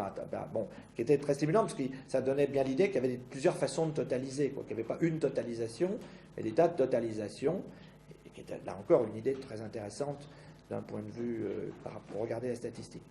Mais, alors il y a peut-être le mais, ce serait que, et ça, ce mais englobe à la fois l'ensemble de toutes ces sociologies dites de l'épreuve ou pragmatiques, c'est que, comme on avait tourné le dos aux sociologies totalisantes, structurelles, structuralistes de la période d'avant, mais du coup on n'avait plus d'outils de totalisation.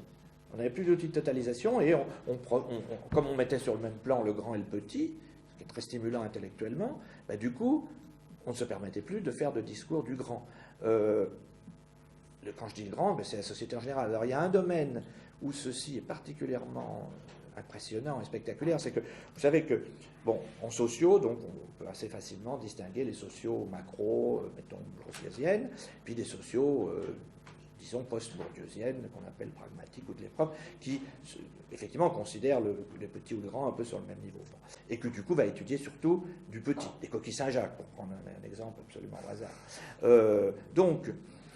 Et vous avez l'homologue en économie entre...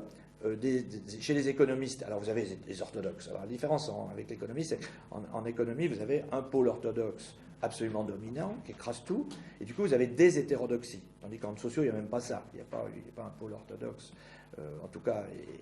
Alors, donc, chez les hétérodoxes, ben, vous avez plutôt des macros, c'est les régulationnistes, qui sont d'ailleurs souvent proches des sociologues bourdieusiens, donc Boyer, les régulationnistes, qui est une école très dynamique et féconde. Et puis vous avez les conventionnalistes, par hasard, où on trouve Aymar du Vernet, Thévenot,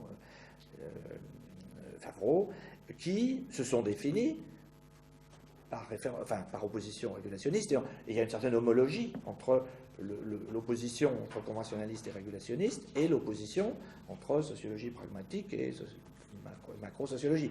En tout cas, il y a des connexions. Alors, peut-être on peut dire qu'il y a une différence liée, dans le cas de l'économie, au fait qu'il y a un pôle dominant, c'est que les régulationnistes et les conventionnalistes se voient, ont plus de relations entre eux, parce qu'ils ont quand même en commun d'avoir les mêmes ennemis. Alors que chez les sociologues, comme vous savez, là, les querelles sont plus violentes et inexpiables. Donc, ce qui fait que chez les économistes, au moins, ils s'invitent à leurs colloques respectifs, ils s'envoient des bourres. Alors, le dernier colloque des conventionnalistes, il y a eu des épisodes un peu douloureux, mais enfin, quand même, ils se parlent entre eux, ils se connaissent. Bon.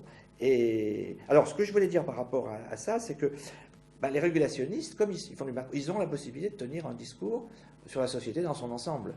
Et du coup, ils sont sollicités par le politique. L'exemple récent est tout à fait intéressant, c'est le rapport BEFA, auquel a participé Boyer.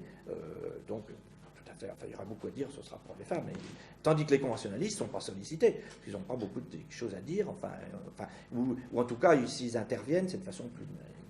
Donc là, je trouve ce rapport à la totalité que représente le pouvoir d'État, et de façon plus générale, les régulationnistes ne sont pas en peine pour écrire des textes généraux sur l'évolution de l'économie, la globalisation, etc., enfin les grandes questions qui intéressent tout le monde, alors que les conventionnalistes disent des choses fines, précises, etc., mais ils ne sont pas très à l'aise pour tenir un discours global. Bon, moi c'est un peu comme ça que je vois ce que je ne dis pas ça pour les critiquer, parce que je trouve qu'ils ont du coup apporté des choses, mais en même temps, j'ai envie de dire, peut-être une des raisons de leur insuccès. Peut-être c'est ça qui me les rend sympathiques d'ailleurs.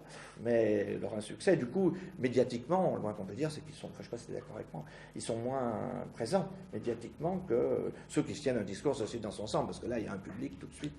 Bon, voilà. Alors, maintenant, je trouve que ces réflexions-là sont particulièrement intéressantes, justement pour un objet comme la statistique, qui se propose de totaliser.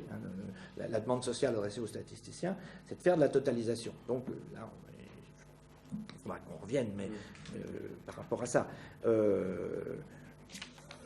Alors maintenant, je veux revenir sur cette littérature d'une autre sorte, donc, que j'ai essayé de travailler à partir des débuts des années 90, sur l'histoire des sciences. Là. Du coup, ça m'a amené à me rapprocher des gens du Centre Coiré de l'histoire des sciences et de m'intéresser au débat de l'histoire des sciences. Alors c'est vrai que cet univers-là est aussi très marqué par l'apport des gens du CSI. Ils ont des rapports étroits, puisque là, les débats autour de qu'est-ce que c'est faire de l'histoire des sciences, qu'est-ce qui est pertinent dans l'histoire des sciences, là, l'apport de la nouvelle socio des sciences a été tout à fait décisif. Et là, il y a des rapports étroits entre ces gens-là, avec d'ailleurs au sein du Centre Coiré d'histoire des sciences, deux pôles qui finalement sont assez différents. Un pôle d'histoire traditionnelle qui revient alors là, la grande histoire des sciences bachelarienne, ou une histoire érudite, très, très compétente, de gens qui sont spécialistes de Galilée, de Poincaré, qui font des travaux d'archives, c'est des vrais historiens, font des travaux très érudits. Et puis d'autre part, un autre pôle qui est plutôt très inspiré par ce qu'on appelle les science studies en anglais, mais qui sont en fait très proches de cette socio des sciences dont on a parlé. Et le moins qu'on puisse dire, c'est que ces deux pôles coexistent moyennement bien. Pour tout un tas de raisons. Le second, par exemple, s'intéresse beaucoup plus au présent, enfin en tout cas au XXe siècle, et à la période actuelle. Des débats actuellement, il y a des débats très intéressants sur le réchauffement climatique. Alors en particulier, ils ont fait tout un travail sur la modélisation et l'histoire de la modélisation, mais ça remonte aux années 30, l'histoire de la modélisation, qui moi m'intéresse beaucoup, mais qui est une littérature assez éloignée de celle auquel vous êtes familier. Alors, pour revenir sur cette histoire des probabilités, des statistiques, alors, je vais vous dire je ne vais pas évidemment vous raconter de tout ça, mais j'ai essayé de pointer 2-3 moments où vraiment ça me paraissait proche, finalement, ça posait des questions qui sont en rapport avec la sociologie des épreuves. Quand on regarde l'histoire des probabilités, bon, les probabilités, c'est un mode de raisonnement qui est apparu, on peut se situer très précisément historiquement, en gros vers 1660, avec le fameux, les histoires de Fermat, de Pascal, et un certain nombre de questions liées au jeu, et puis liées aux actions risquées, etc. Bon.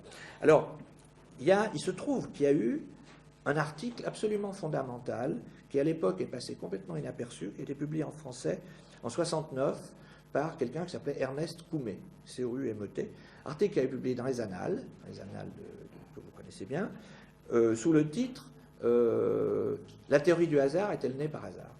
Alors ce Coumet était une sorte d'érudit, type extrêmement savant, qui est mort l'année dernière, et cet article reconstituait la genèse de la naissance du calcul des probabilités au XVIIe siècle dans des termes absolument non conventionnels, dans ce sens que, alors que d'habitude on parle des jeux de hasard, de la loi binomiale, la convergence des jeux de dés, les jeux de hasard, etc., lui, il plaçait ça dans un contexte de justice, c'est-à-dire de ce qu'il appelait les contrats aléatoires, donc, et il montrait comment la notion d'espérance mathématique, qui maintenant est définie comme le produit de la probabilité par l'enjeu. Donc maintenant, on a l'impression, quand on enseigne les probas, qu'on part des probas et on définit l'espérance comme le produit de la proba par l'enjeu. Ben, il montrait que dans le contexte du XVIIe siècle, c'était les espérances qui étaient premières, et cette notion d'espérance était une notion liée à des contrats justes, donc une notion de justice. Donc on avait cette idée que des joueurs ou des parieurs ou des gens qui envoyaient des bateaux, enfin c'était lié aussi au problème des assurances, donc et que du coup les probabilités apparaissaient non pas comme on le définit dans l'enseignement secondaire, comme le rapport entre le cas favorable sur les cas possibles, c'est la définition banale des probas, mais comme, au fond, ce que les acteurs considèrent comme juste sur la totalité de l'enjeu.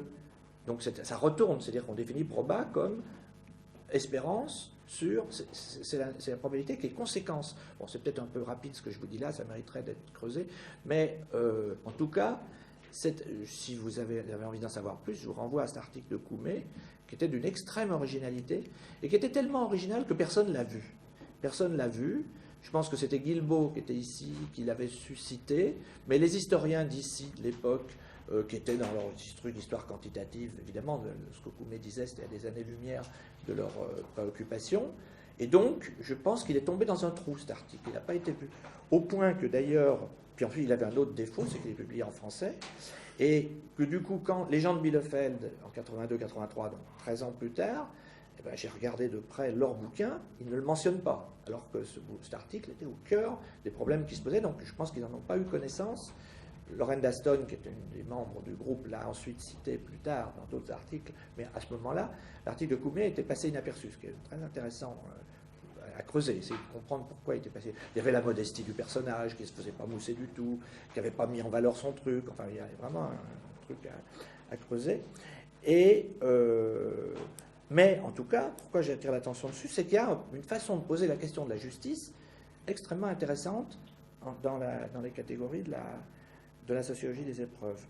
Alors, ensuite, bon, je fais un peu là, il faut que j'arrive à une conclusion.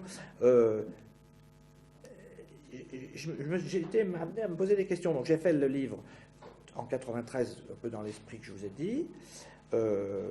Et puis, ce livre, il a suscité des réactions, il y a eu des comptes rendus, dont par exemple le compte rendu de Libby Schweber, qui a été ici à un moment, qui a fait un article de la Revue française de sociaux, un peu pas très gentil, dans lequel elle disait, elle m'accusait, comme il a dit, d'essentialisme, comme si j'avais voulu trouver une sorte d'essence de la statistique. Moi, il ne m'avait pas semblé que j'avais fait ça, mais bon, donc, mais du coup, et puis en même temps, d'ailleurs, elle me faisait cette accusation, puis elle me faisait une autre accusation que je suis prêt à accepter, c'est que dans la conclusion du livre, au fond, j'essayais, parce que là j'ai bien écouté ce que Cyril a dit sur comment prendre une position qui soit ni positiviste ni relativiste. C'est vrai quand je me posais la même question, mais je n'étais pas sûr de la réponse. Et que dans la conclusion du livre, j'avais, non, je ne sais plus si c'est dans l'intro de la conclusion je m'en étais tiré en disant deux choses différentes que je n'avais pas tellement reliées entre elles. C'était l'idée un peu d'investissement de forme issue venant de Laurent, c'est-à-dire dire finalement une chose est réelle, parce que la question que je me posais tout au long du livre, c'est la question de la réalité. Qu'est-ce que c'est qu'une chose réelle? Qu'est-ce que c'est la réalité? Et donc, je disais, les choses sont d'autant plus réelles qu'elles résistent aux épreuves, mais ceci résulte d'un travail social de consolidation, qui peut d'ailleurs être défait, donc qui est historiquement situé, qu'on peut délimiter dans le temps et dans l'espace. Et donc là, il m'avait semblé que la notion d'investissement de forme était tout à fait intéressante. Et par exemple, qui rendait compte de la différence entre les catégories de type typicité, des catégories critérielles. Que les catégories en termes de typicité, au fond, c'était la coutume. C'était j'aimais bien l'image des chemins. C'était le sentier qu'on fait dans la forêt qui n'existe que parce que les gens l'empruntent. Par contre, les autres, c'était les autoroutes qu'on planifie. Les ingénieurs se réunissent et décident de tracer de l'autoroute, puis ensuite on fait l'autoroute. Donc on pourrait dire les catégories par typicité, c'était le sentier qui n'existe que parce qu'on l'utilise. Si on n'utilise plus le sentier, il disparaît dans la forêt. Et à l'inverse, l'autoroute, on le planifie. Alors, je suis un peu rapide peut-être comme. Mais en tout cas, il y avait l'idée dans un cas de la coutume, dans l'autre cas, le droit inscrit dans du dur, etc. Donc il y avait la notion de dureté qu'on retrouve tout à fait dans les écrits de cette époque.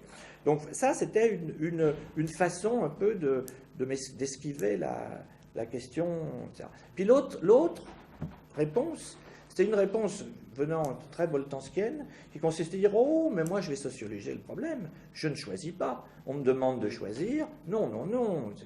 Toute la rhétorique de Luc, elle fonctionne comme ça. Hein. Ça consiste à dire « Non, non, on ne va pas me demander si je suis pour ou contre l'avortement, je vais faire la sociologie de la question », ou même sur les cadres 20 ans plus tôt. Donc c'est une façon très astucieuse de prendre du recul, mais après, si on demande aux gens « Au bout du compte, t'es pour ou t'es contre ?» c'est pas ça la question. Bon.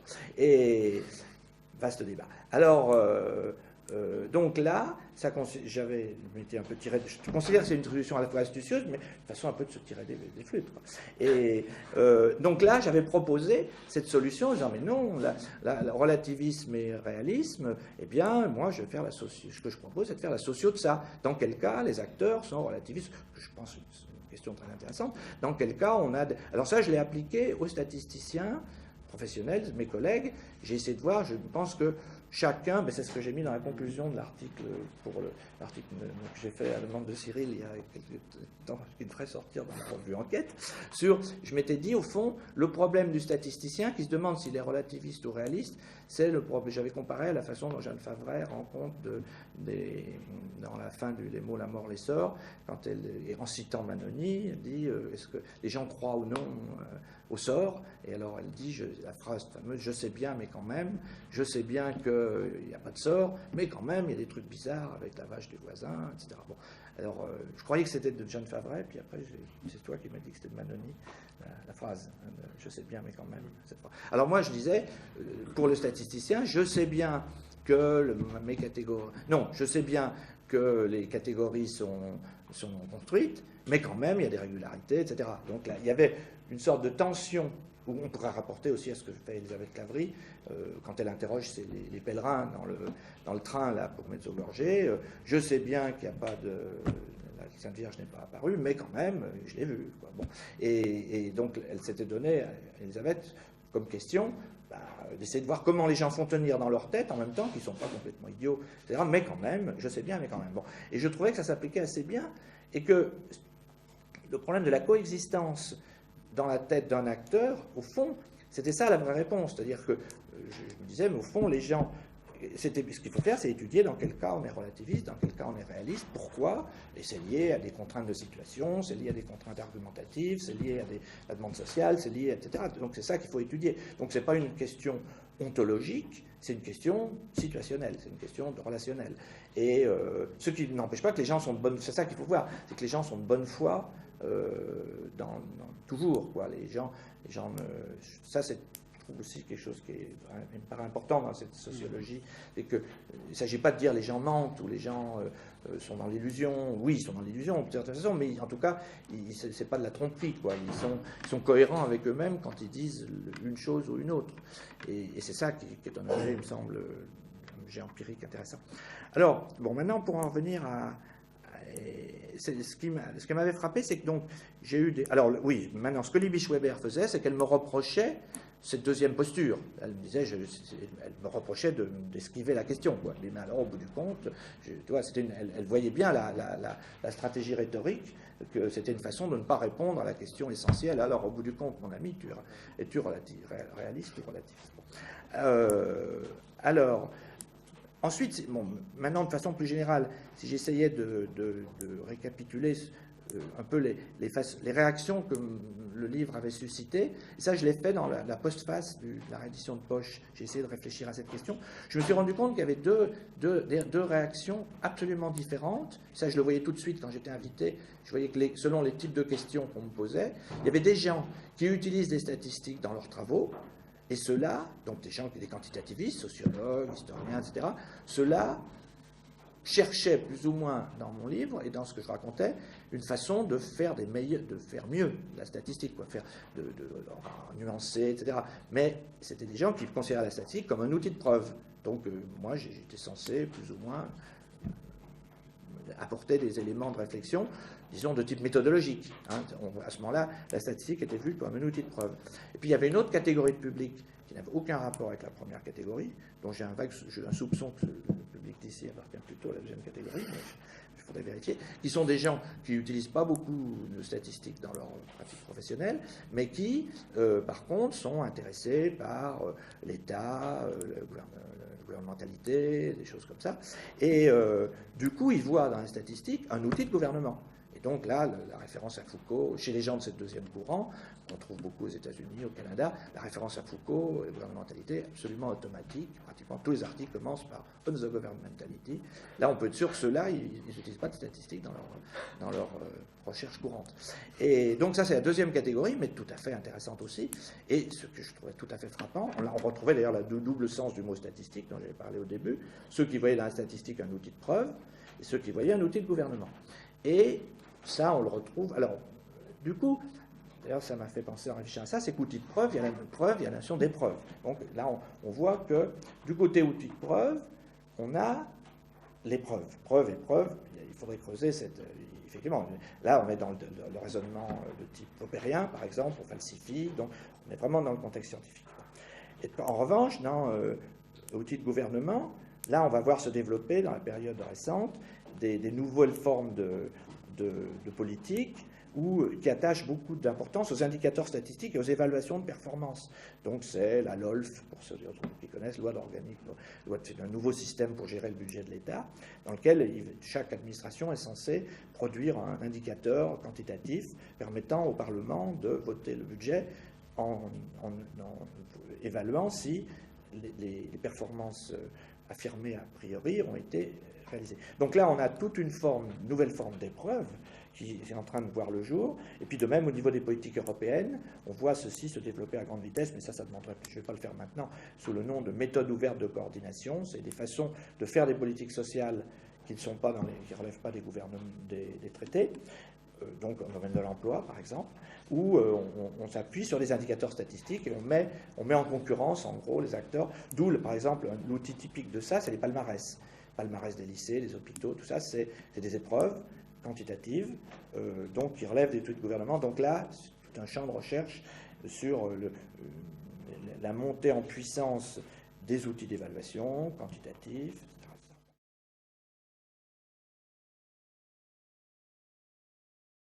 Alors, je vais juste conclure sur un travail qui a été fait, que je trouve remarquable, par quelqu'un qui s'appelle Guy Gerenzer, qui est un Allemand, psychologue, qui est par ailleurs le mari de Lorraine Weston, dont j'ai parlé tout à l'heure. Et Guy Gerenzer a fait un article remarquable sur la théorie des tests. Alors c'est quelque chose qui a l'air très technique. Et il a observé que les tests inférentiels, ceux qui sont utilisés en économétrie ou dans un certain nombre de disciplines, quand on teste une hypothèse, par exemple, on regarde si les différences entre deux moyennes sont significatives, des choses comme ça, eh bien, il a observé que quand les théories des tests est née, à peu près dans les années 30, eh bien, en fait, il y avait deux écoles qui pratiquaient, qui ont promu les tests. L'une se réclamait d'un statisticien qui s'appelle Ronald Fisher, et l'autre de deux statisticiens qui avaient écrit ensemble, qui étaient Jerzy Neyman et Egon Pearson. Egon Pearson est le fils du Karl biographié par tel porteur. Donc, alors, il y a les tests de Fisher et les tests de Neyman-Pearson. Je ne vais pas me lancer à vous expliquer en détail en quoi consiste, mais il y a une différence essentielle. Les tests de Fisher, c'est des tests dans lesquels on teste ce qu'on appelle une hypothèse nulle. C'est-à-dire qu'on regarde si, par exemple, le résultat d'une expérience est différent d'une hypothèse théorique. Et soit on accepte, soit on rejette. Point. Donc on recherche la vérité. On donne une perspective de connaissance et de vérité. Ça, c'est Fisher, assez proche, au fond, d'une philosophie poppérienne.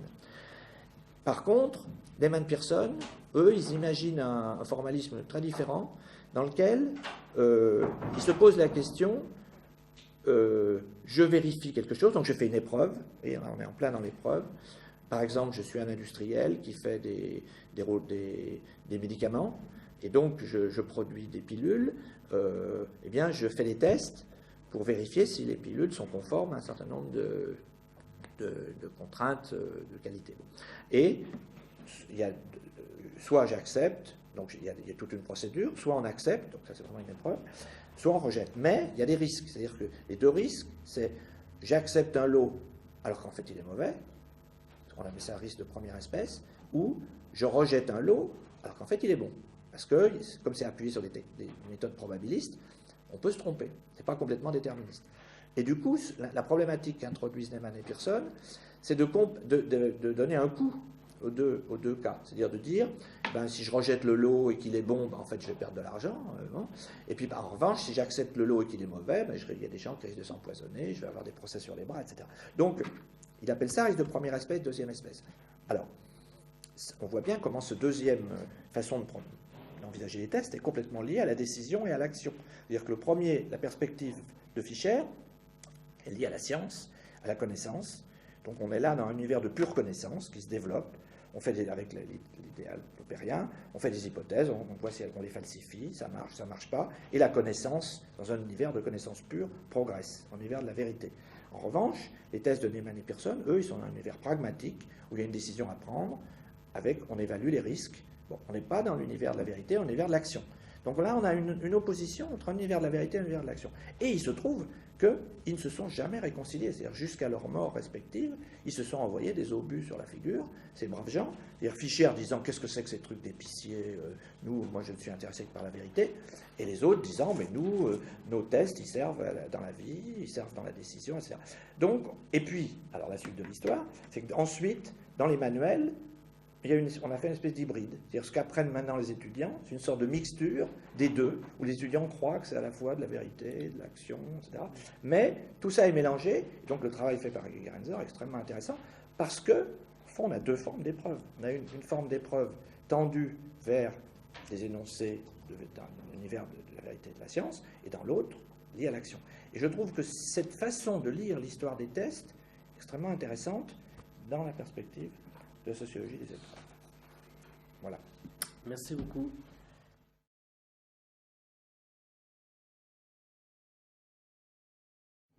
Je remercie beaucoup pour cette présentation tout à fait complète. Quelques remarques peut-être, et puis après je serai là. D'abord, tu as donné une définition, je trouve, intéressante de la sociologie pragmatique, au passage. Tu as dit, c'est aller voir comment le sujet se dépatouille concrètement. C'est une bonne définition qu'on peut retenir. Deuxièmement, j'ai noté aussi, je trouve intéressant l'idée que déjà dans la sociologie bourdieusienne, il y a la préparation en fait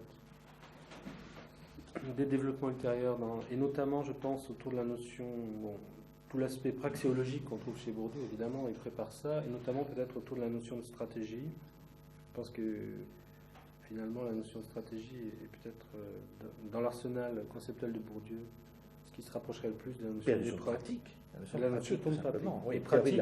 Il y a un petit décalage entre pratique et action qui est intéressant à étudier, mais effectivement. Et puis également ce que tu as rappelé sur l'importance de l'INSEE, historiquement, disons pour les travaux du GSPM en tout cas, évidemment, autour de tous ces travaux sur le codage, la qualification, qui ont joué vraiment un rôle central qu'effectivement on a oublié quand on reprend ces textes de l'aval et non plus de l'amont, qui ont donné, à mon avis, peut-être deux pistes. Il y a eu d'abord l'historicisation des catégories. Donc, par exemple, ton intérêt pour la revue Genèse, les travaux de Luc sur les cadres, etc.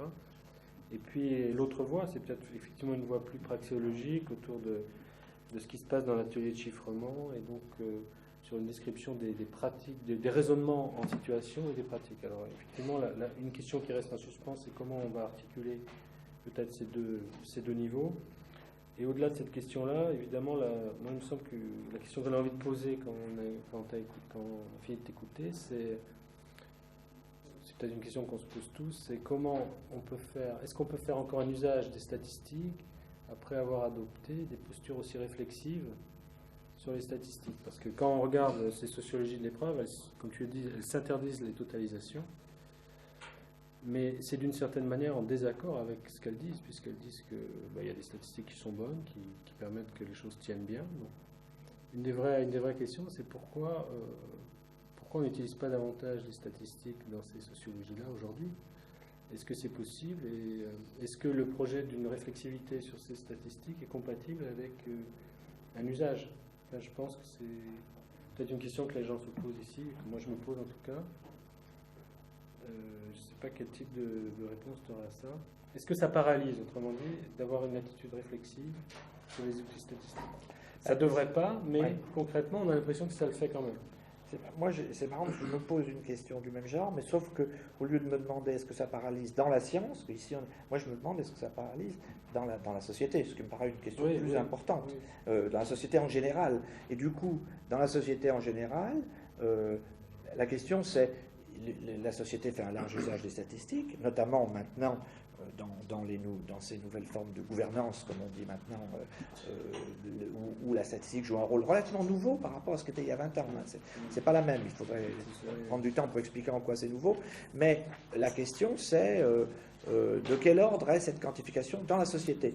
Et je pense que une façon de voir les choses, c'est de penser au droit et à la Constitution. C'est-à-dire que le droit ou la Constitution, c'est indispensable pour la société. C'est un langage commun, quoi. Le droit, c'est un langage commun dont les sociétés se dotent, qui permet de faire des ressources pour régler des litiges, etc. Mais il y a la Constitution, c'est pas la même en France et en Italie.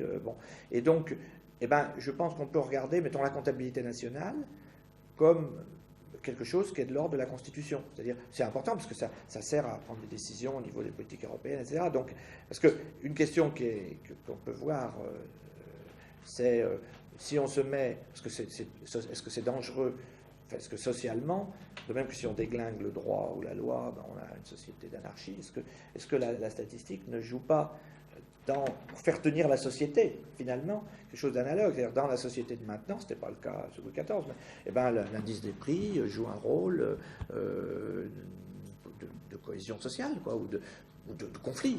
On peut se battre, mais au moins on se bat sur l'indice des prix. C'est un outil, c'est un langage, soit pour des conflits, soit pour des consensus.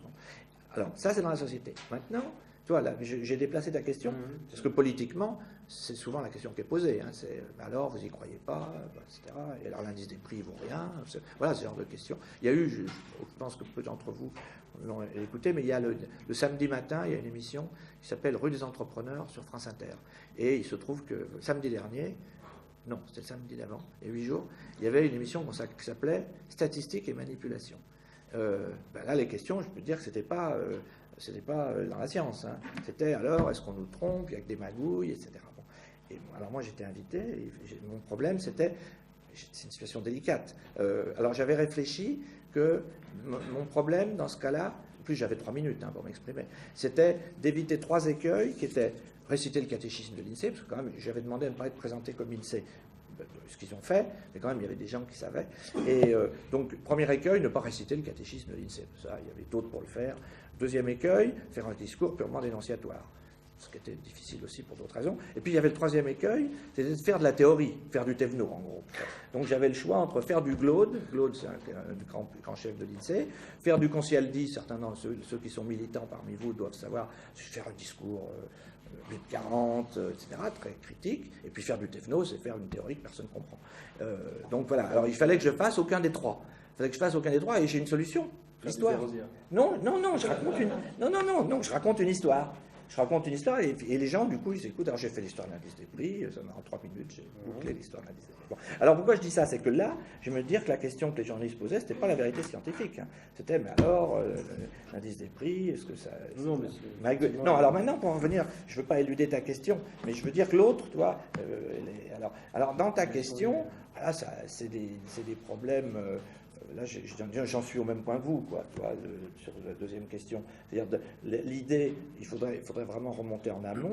Qui dit statistique, dit convention d'équivalence, dit... Alors, il y a aussi, sinon, peut-être ça renvoie alors à la question de la généralisation que l'on posait tout à l'heure quand je disais micro-macro. C'est-à-dire que, effectivement, les sociologies pragmatiques ou des épreuves ne cherchent pas à faire de discours globaux, ne cherchent pas à parler de la France. On ne parle pas de la France, on parle de telle histoire. Mais, donc, peut-être, tu vois, ça pose un problème de quel est le statut du discours global, tu vois, et quelle globalité, et quelle totalisation, tu vois, c'est-à-dire qu'à mon avis, il faut remonter à ça, autrement dit, quel est le statut de vérité est-ce qu'un énoncé est supposé plus... Alors, dans des sociologies classiques, si on est content si ça concerne toute la France ou le monde entier, ou on dit par exemple, je sais pas moi, les Français ne se marient plus maintenant, par exemple, voilà, depuis, j'ai appris récemment que à peu près la moitié des naissances viennent des parents ne sont pas mariés, bon, alors qu'il y a 30 ans c'était très peu, bon. Donc ça, c'est un fait social qui est décrit par la statistique, un fait social extrêmement intéressant. La moitié des naissances viennent de gens non mariés, mais bien reconnus pourtant par le père et la mère, etc. Bon. Alors là, ça c'est une totalisation. Qu'est-ce que les sociologies des épreuves, est-ce que la sociologie des épreuves est intéressée par un énoncé comme celui-là? Bon, voilà. Alors, dans un livre comme celui de Luc sur l'avortement, il donne quelques chiffres. Hein, il dit les statistiques, mais il ne les critique pas beaucoup. D'ailleurs, il ne s'est pas du tout penché, c'est une des critiques qu'on peut lui faire, il ne s'est pas du tout penché sur le bulletin d'IVG, comment il est rempli. Tu vois, il aurait pu faire un travail sur la statistique d'IVG comparable à ce qu'il avait fait sur les cadres 20 ans avant. Il ne l'a pas fait du tout. Et ça aurait été bigrement intéressant, tu vois, de voir comment la trajectoire du bulletin d'IVG, comment la statistique est faite, d'où sort ce fameux 200 000 et tout. Bon, ce n'était pas le sujet qui s'est donné dans son livre. Mais peut-être pour poser la question autrement, qu'est-ce que, par exemple, la lecture de ton livre peut changer dans la pratique d'un statisticien? Ça, c'est les questions du premier groupe. Oui, je t'ai dit, la question du premier groupe. Je ne sépare pas forcément d'ailleurs ces deux questions. Mais empiriquement, ils sont séparés. Ouais. Je ne sais pas. C'est pas une définition, c'est pas une séparation théorique. C'est concrètement, quand j'étais invité à parler du livre, soit j'avais le public 1, soit le public 2. C'était rarement un mélange. Alors le public 1, il posait la question que tu viens de poser. Alors, je ne sais pas, on peut faire des réponses variées, mais les réponses variées vont toutes avoir pour effet, je dirais, de casser un peu les pattes. Alors, par exemple, les séries. Bon, l'histoire quantitative classique va te faire des belles séries. Avec mon système, je dis, ah ouais, mais les catégories ont changé, qu'est-ce que ça veut dire? Je vais me rentrer dans le chou avec Tello et Marchand. Bon, mais du coup, je casse les pattes. Alors, du coup, il faut se rendre compte que la stat, c'est quand même une ressource argumentative. C'est une ressource argumentative. Dire une stat est d'autant plus efficace qu'elle n'a pas besoin de métadonnées. Les métadonnées, c'est les notes en bas de page, c'est les laïus qu'on fait sur la stat. Le débat des hommes politiques, il faut qu'ils dégainent sa stat. Une stat, c'est comme une balle de pistolet, quoi. Si une balle de pistolet n'a pas besoin de notes en bas de page pour faire ses effets. Et donc, d'une certaine façon, tu vois, faire des topos, ça diminue.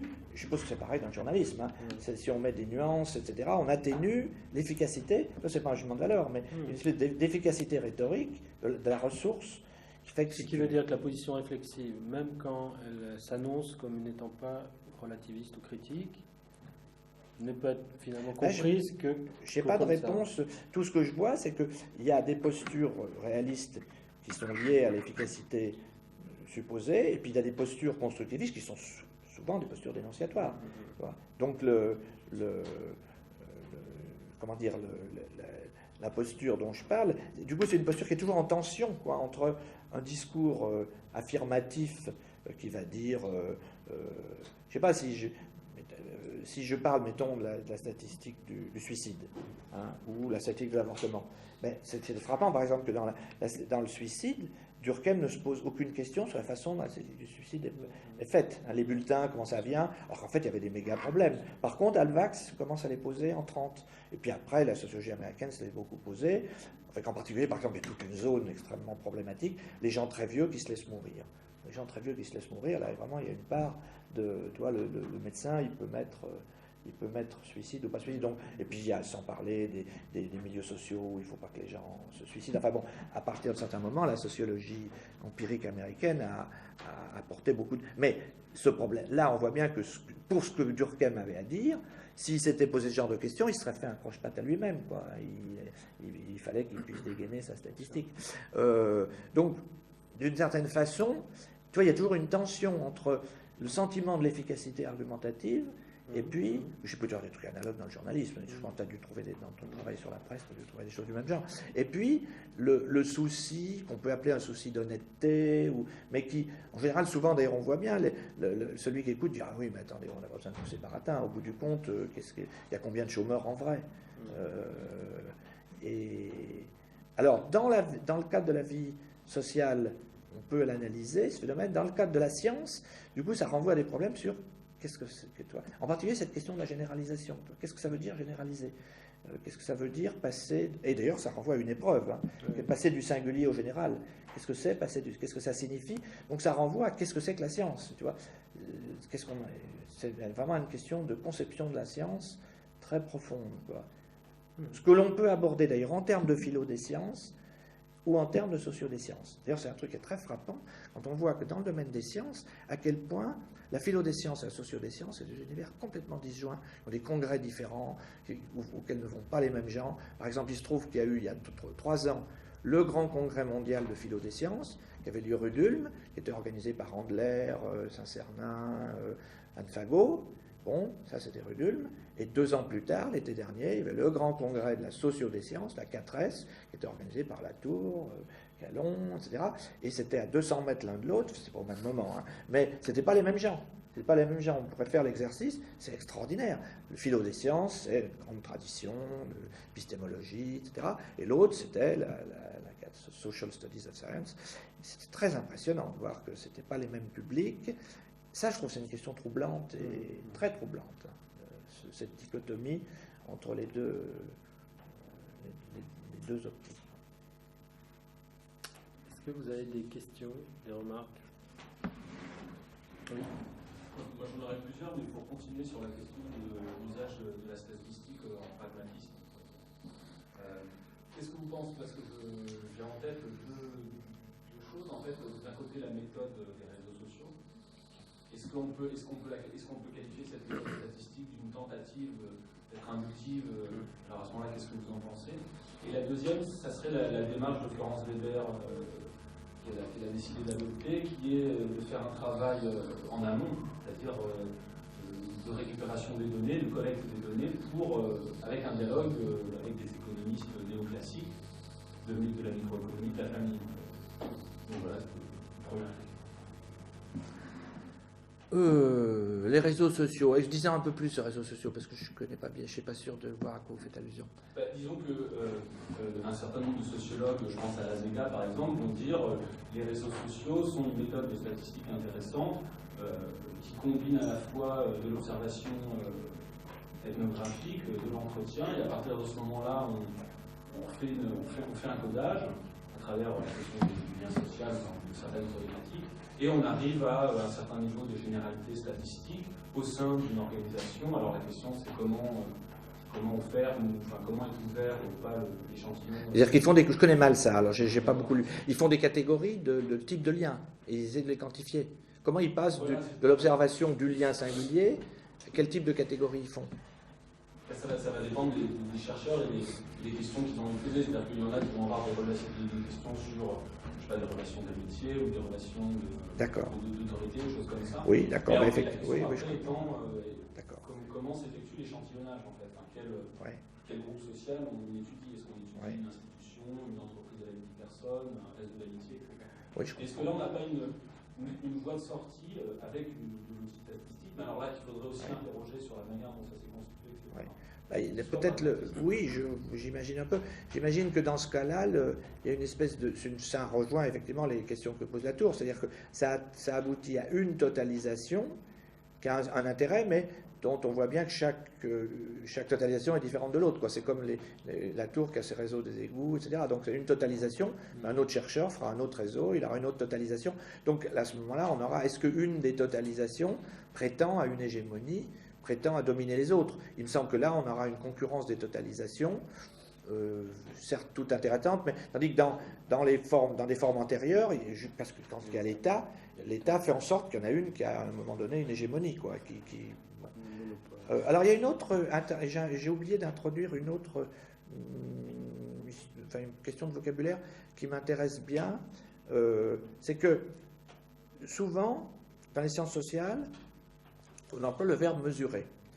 On dit on va mesurer ceci ou cela, le chômage, le produit intérieur brut ou la pollution. Alors, le mot mesurer me paraît issu des sciences de la nature. C'est-à-dire que dans le cas des sciences de la nature, alors bien sûr, dans les mesures des sciences de la nature ont un caractère conventionnel, mais je ne vais pas aller au fond des choses, je veux dire, l'image que les sciences de la nature ont, c'est qu'il existe des objets réels, la tour Eiffel, le Mont Blanc, la distance de la Terre à la Lune, ou la longueur de cette table, on les mesure. Alors, on peut dire qu'il faut faire des conventions pour tout ça, mais il y a quand même plus ou moins l'idée qu'on mesure quelque chose qui existe antérieurement à l'opération de mesure. C'est ça l'idée quand même centrale. On mesure la longueur d'un champ, il y a 3000 ans on faisait ça, le champ il préexiste à celui qui mesure le champ. Alors, maintenant, c'est au XIXe siècle, dans des conditions qui sont bien analysées dans la socio des sciences, les sciences de l'homme, les sciences humaines, progressivement incorporent cette notion avec l'idée que une science qui n'est pas quantitative n'est pas une science. On en arrive à ce point, écrit en lettres d'or dans certaines universités américaines, il n'y a de science que de la mesure, etc. Bon, ça c'est une sorte d'affirmation extrême. Bon. Et si on ne mesure pas, c'est pas une science, c'est de la littérature. Alors, à ce moment-là, donc on voit bien l'hégémonie de l'idée de mesure, inspirée des sciences de la nature.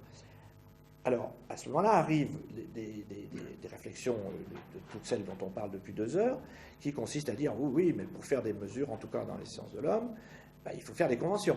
Donc c'est le courant, alors on dit, la mesure résulte de conventions, de procédures, de conventions d'équivalence notamment. Donc dire, par exemple, qu'une convention d'équivalence, c'est quoi? Ce qui est important dans ce mot, c'est qu'il y a un mot qui relève de la société, convention, et un mot équivalence qui relève des mathématiques. Une relation d'équivalence, c'est une relation mathématique. Donc on fait tenir ensemble, on convient que l'on va traiter ces gens-là comme des ouvriers. On va compter les ouvriers, ou comme des chômeurs. Mais il faut une procédure avant pour décider qui est chômeur, qui est ouvrier, qu'est-ce que c'est qu'un avortement, qu'est-ce que c'est qu'un suicide. Bon. Donc il y a toute la phase convention. Bon. Donc là, c'est le grand conventionnaliste. Alors, du coup, il y a souvent, on entend souvent employer le verbe quantifier. Alors, moi, je propose, et là, c'est un peu comme toi avec la notion d'épreuve, je propose de donner des sens différents au verbe quantifier, au verbe mesurer, et de dire quantifier, je le définirai de la façon suivante, c'est fabriquer des procédures permettant de passer de choses exprimées par des mots à une expression par des nombres. Et du coup, on aura des gens qui chercheront à quantifier l'intelligence. Donc on peut dire l'intelligence, on entendait parler par des mots depuis plusieurs siècles, millénaires, et puis au début du XXe siècle, il s'est trouvé des gens pour fabriquer le QI. On a fait des procédures pour mesurer l'intelligence. Bon, et puis plus tard, l'opinion publique. L'opinion publique, elle existait depuis le XVIIIe, et dans les années 30, on a inventé les procédures de sondage d'opinion pour mesurer l'opinion, et ainsi de suite. Et là, on est C'est pour ça que la période actuelle est vraiment intéressante, c'est qu'on a une véritable multiplication de choses à quantifier, notamment avec la LOLF. La LOLF, tout le monde est sommé d'avoir, et puis les performances des lycées, donc pour pouvoir faire des classements. Donc, alors en général, on dit, on ne peut pas tout quantifier. Alors la phrase, on ne peut pas tout quantifier, c'était la question qui m'avait été soumise justement dans un colloque organisé par Florence Weber, il y a 2 ans, qui s'appelait Classer, compter, mesurer, qui avait été organisé rue de Bouvard-Jourdan, au département de sciences sociales. Où il y avait très intéressant, il y avait des historiens de la mesure, c'était très intéressant. Et on m'avait demandé de traiter la question, on ne peut pas, peut-on tout quantifier? Bon. Donc peut-on tout mesurer d'ailleurs? Ils avaient employé le verbe mesurer. Peut-on? Et moi j'avais répondu en disant, tout dépend, le verbe pouvoir, en anglais il y a can ou may. Donc en français on n'a qu'un verbe, tandis que can c'est pouvoir matériellement, et may, a-t-on le droit? To be able ou to be allowed. Bon, et on peut dire, peut-on tout mesurer? Ça veut dire, est-ce qu'on en est capable concrètement, en retroussant les manches? Est-ce qu'on peut inventer des procédures? Et l'autre, c'est a-t-on le droit? Et je trouve cette distinction, malheureusement, on a en français qu'un verbe pouvoir, mais la distinction entre can et may est extrêmement intéressante, parce que quand on dit peut-on tout mesurer, on mélange les deux. Et on ne veut pas, justement, il y a une espèce de... On veut rester dans l'ambiguïté. Et du coup, alors maintenant, je dis que quantifier, je propose de le décomposer, le verbe quantifier, en 2 verbes, convenir et mesurer. Alors le verbe convenir est très intéressant parce que c'est de là que vient convention. Mais on dit convention, on n'emploie pas le verbe convenir. Je propose de ressusciter le verbe convenir, qui est un verbe très beau. C'est les gens qui se mettent autour d'une table et qui conviennent. Bon. Et donc, convenir, c'est se mettre d'accord sur des procédures. Parce qu'on peut convenir de quantifier n'importe quoi. Alors, par exemple, prenons actuellement, il y a un débat magnifique, là, je ne sais pas s'il y a des gens qui travaillent dessus, le débat sur le rapport de l'INSERM sur les TCC, la psychanalyse. Est-ce que vous avez suivi cette jolie affaire? Donc, vous avez, l'INSERM a rendu il y a 6 mois un rapport comparant les performances des thérapies cognitivo-comportementales, alias TCC, et la psychanalyse. Cette expertise de l'INSERM a été faite selon les bons critères de méta-analyse de l'INSERM, c'est-à-dire est faite par des cognitivistes. Et donc, ils sont arrivés à la conclusion que dans tous les cas de figure, les TCC étaient plus efficaces que les psychanalyses. Ce qui, évidemment, a fait grimper au rideau les psychanalystes, qui n'étaient pas contents du tout, qui ont râlé comme des poux, et qui, emmenés par leur chevalier blanc, M. Jacques-Alain Miller, ont fait le siège du ministre, et ont gagné. Le ministre a annoncé dans leur colloque, il y a 15 jours, qu'il allait supprimer du site internet du ministère des Affaires sociales le rapport de l'INSERM, qui montre la puissance de lobbying du club de Miller, et qui a fait grimper au rideau cette fois-ci les gens de l'INSERM. Il dit, mais alors, négation de la science, là on a un sujet de socio des sciences absolument magnifique. Alors, quel était l'enjeu de tout ça? C'est peut-on tout quantifier? Parce que l'argument des psychanalystes, fort sérieux, c'était consisté à dire, on ne peut pas quantifier les états psychiques. Or, concrètement, la réussite d'une thérapie, c'est-à-dire quelqu'un... Bon, alors donc, les médecins expérimentalistes disent oui, on peut quantifier le fait que quelqu'un est guéri d'une dépression, et les psychanalystes disent ça n'a aucun sens, c'est aberrant. Donc on ne peut, parce que dans la psychanalyse, justement, on est dans le cas, c'est une très belle épreuve, ça, on est dans le cas où de l'incommensurabilité. On ne peut pas faire une convention d'équivalence. Face sur le divan, tout le monde est différent. Donc il n'y a pas de règle, chacun, il y a un dialogue singulier, le colloque singulier, c'est une expression extrêmement intéressante employée en médecine depuis très longtemps. Colloque singulier, ça veut dire que on ne peut pas faire de catégorie. Donc là, ça revient d'ailleurs, le débat, c'est un siècle après, le débat d'Amador auquel Cyril a fait allusion, on le retrouve maintenant dans les mêmes termes que du temps de Louis-Philippe, à propos de la querelle des TCC. La psychanalyse. Ce sont en fait 2 formes de montée en généralité différentes, parce que absolument. La psychanalyse monte en généralité. Oui, mais d'une autre façon. Mais elle ne quantifie pas. Elle quantifie, ouais. Elle quantifie pas, mais et on retrouve ça aussi en anthropologie, c'est-à-dire ouais. L'anthropologie structurale, qui elle aussi essaie de monter en généralité d'une manière complètement différente. Voilà. Et donc c'est ça qui est intéressant, c'est de voir qu'on a 2 montées en généralité. C'est ça. L'une utilisant un système de preuve très particulier qui va être la statistique, etc. Et l'autre qui va chercher des points communs ou des sortes de contraintes qui sont liées, qui sont quasiment génétiques en fait. Et on a vraiment 2 discours. Alors, moi là, exactement, vous avez très bien résumé la question. Alors moi là, ce que je me dis, c'est que cette question, vous avez bien résumé, on peut la poser soit en termes épistémologiques, soit on reste à l'intérieur de la science, ou alors en termes plutôt pragmatiques qui consistent à dire quel type de généralité sert à quoi. Donc, quels sont les usages sociaux, les rhétoriques argumentatives dans lesquelles ces deux types de généralités trouvent leur place? Et c'est ça qui, et ça, c'est un travail de sciences sociales, ça, de recherche, justement. Alors c'est peut-être une façon de botter en touche. Les Weber me reprocherait sûrement de botter en touche si je dis ça, mais c'est bien l'idée. Et ça, c'est un matériel empirique. On peut aller regarder. Parce que si on se place d'un point de vue de gouvernement, on comprend que le gouvernement il a besoin de quantifier, parce qu'il a besoin de répartir des crédits, il a besoin de faire des équivalences, etc. Donc dans une perspective, si on nie pas l'existence de l'État, ben, le fait de faire des relations d'équivalence n'est pas une aberration. Donc voilà, donc on voit bien que les deux ont des logiques tout à fait justifiables, quoi. Encore une question, c'est ça? Non, c'était sur Weber. Non, bah alors, oui, Weber. Alors, Florence, pas Max. Hein. Pas Max. Florence. Alors.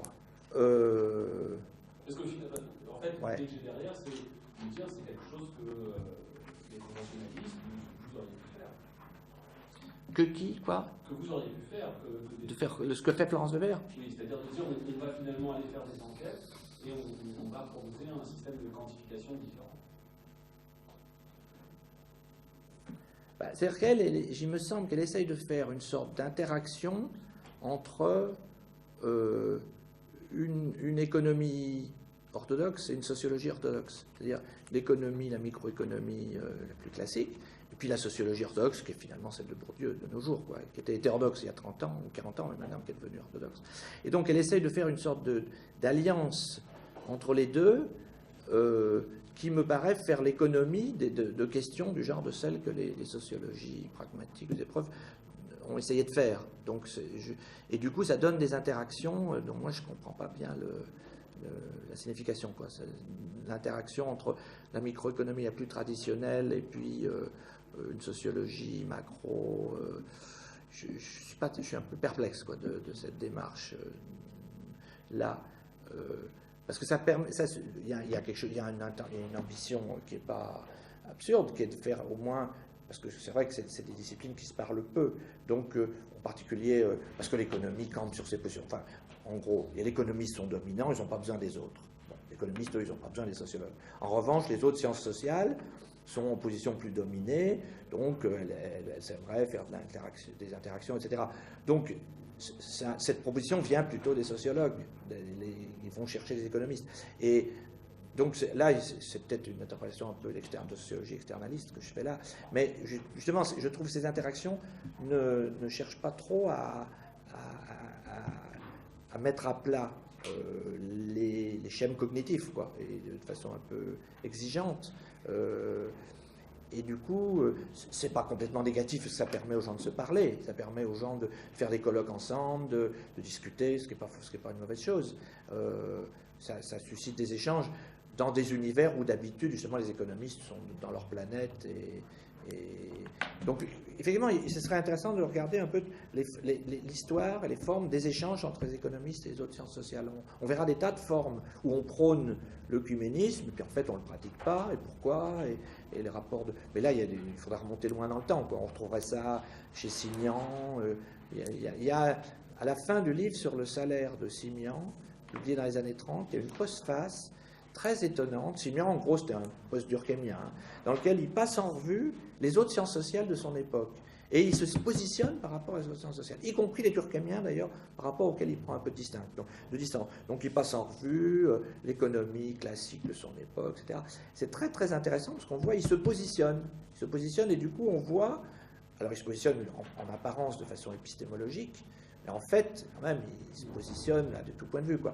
Et maintenant, cet exercice est rarement fait, hein, de se positionner, que les disciplines se positionnent les unes par rapport aux autres. Soit elles s'ignorent, soit elles cherchent à faire des alliances stratégiques.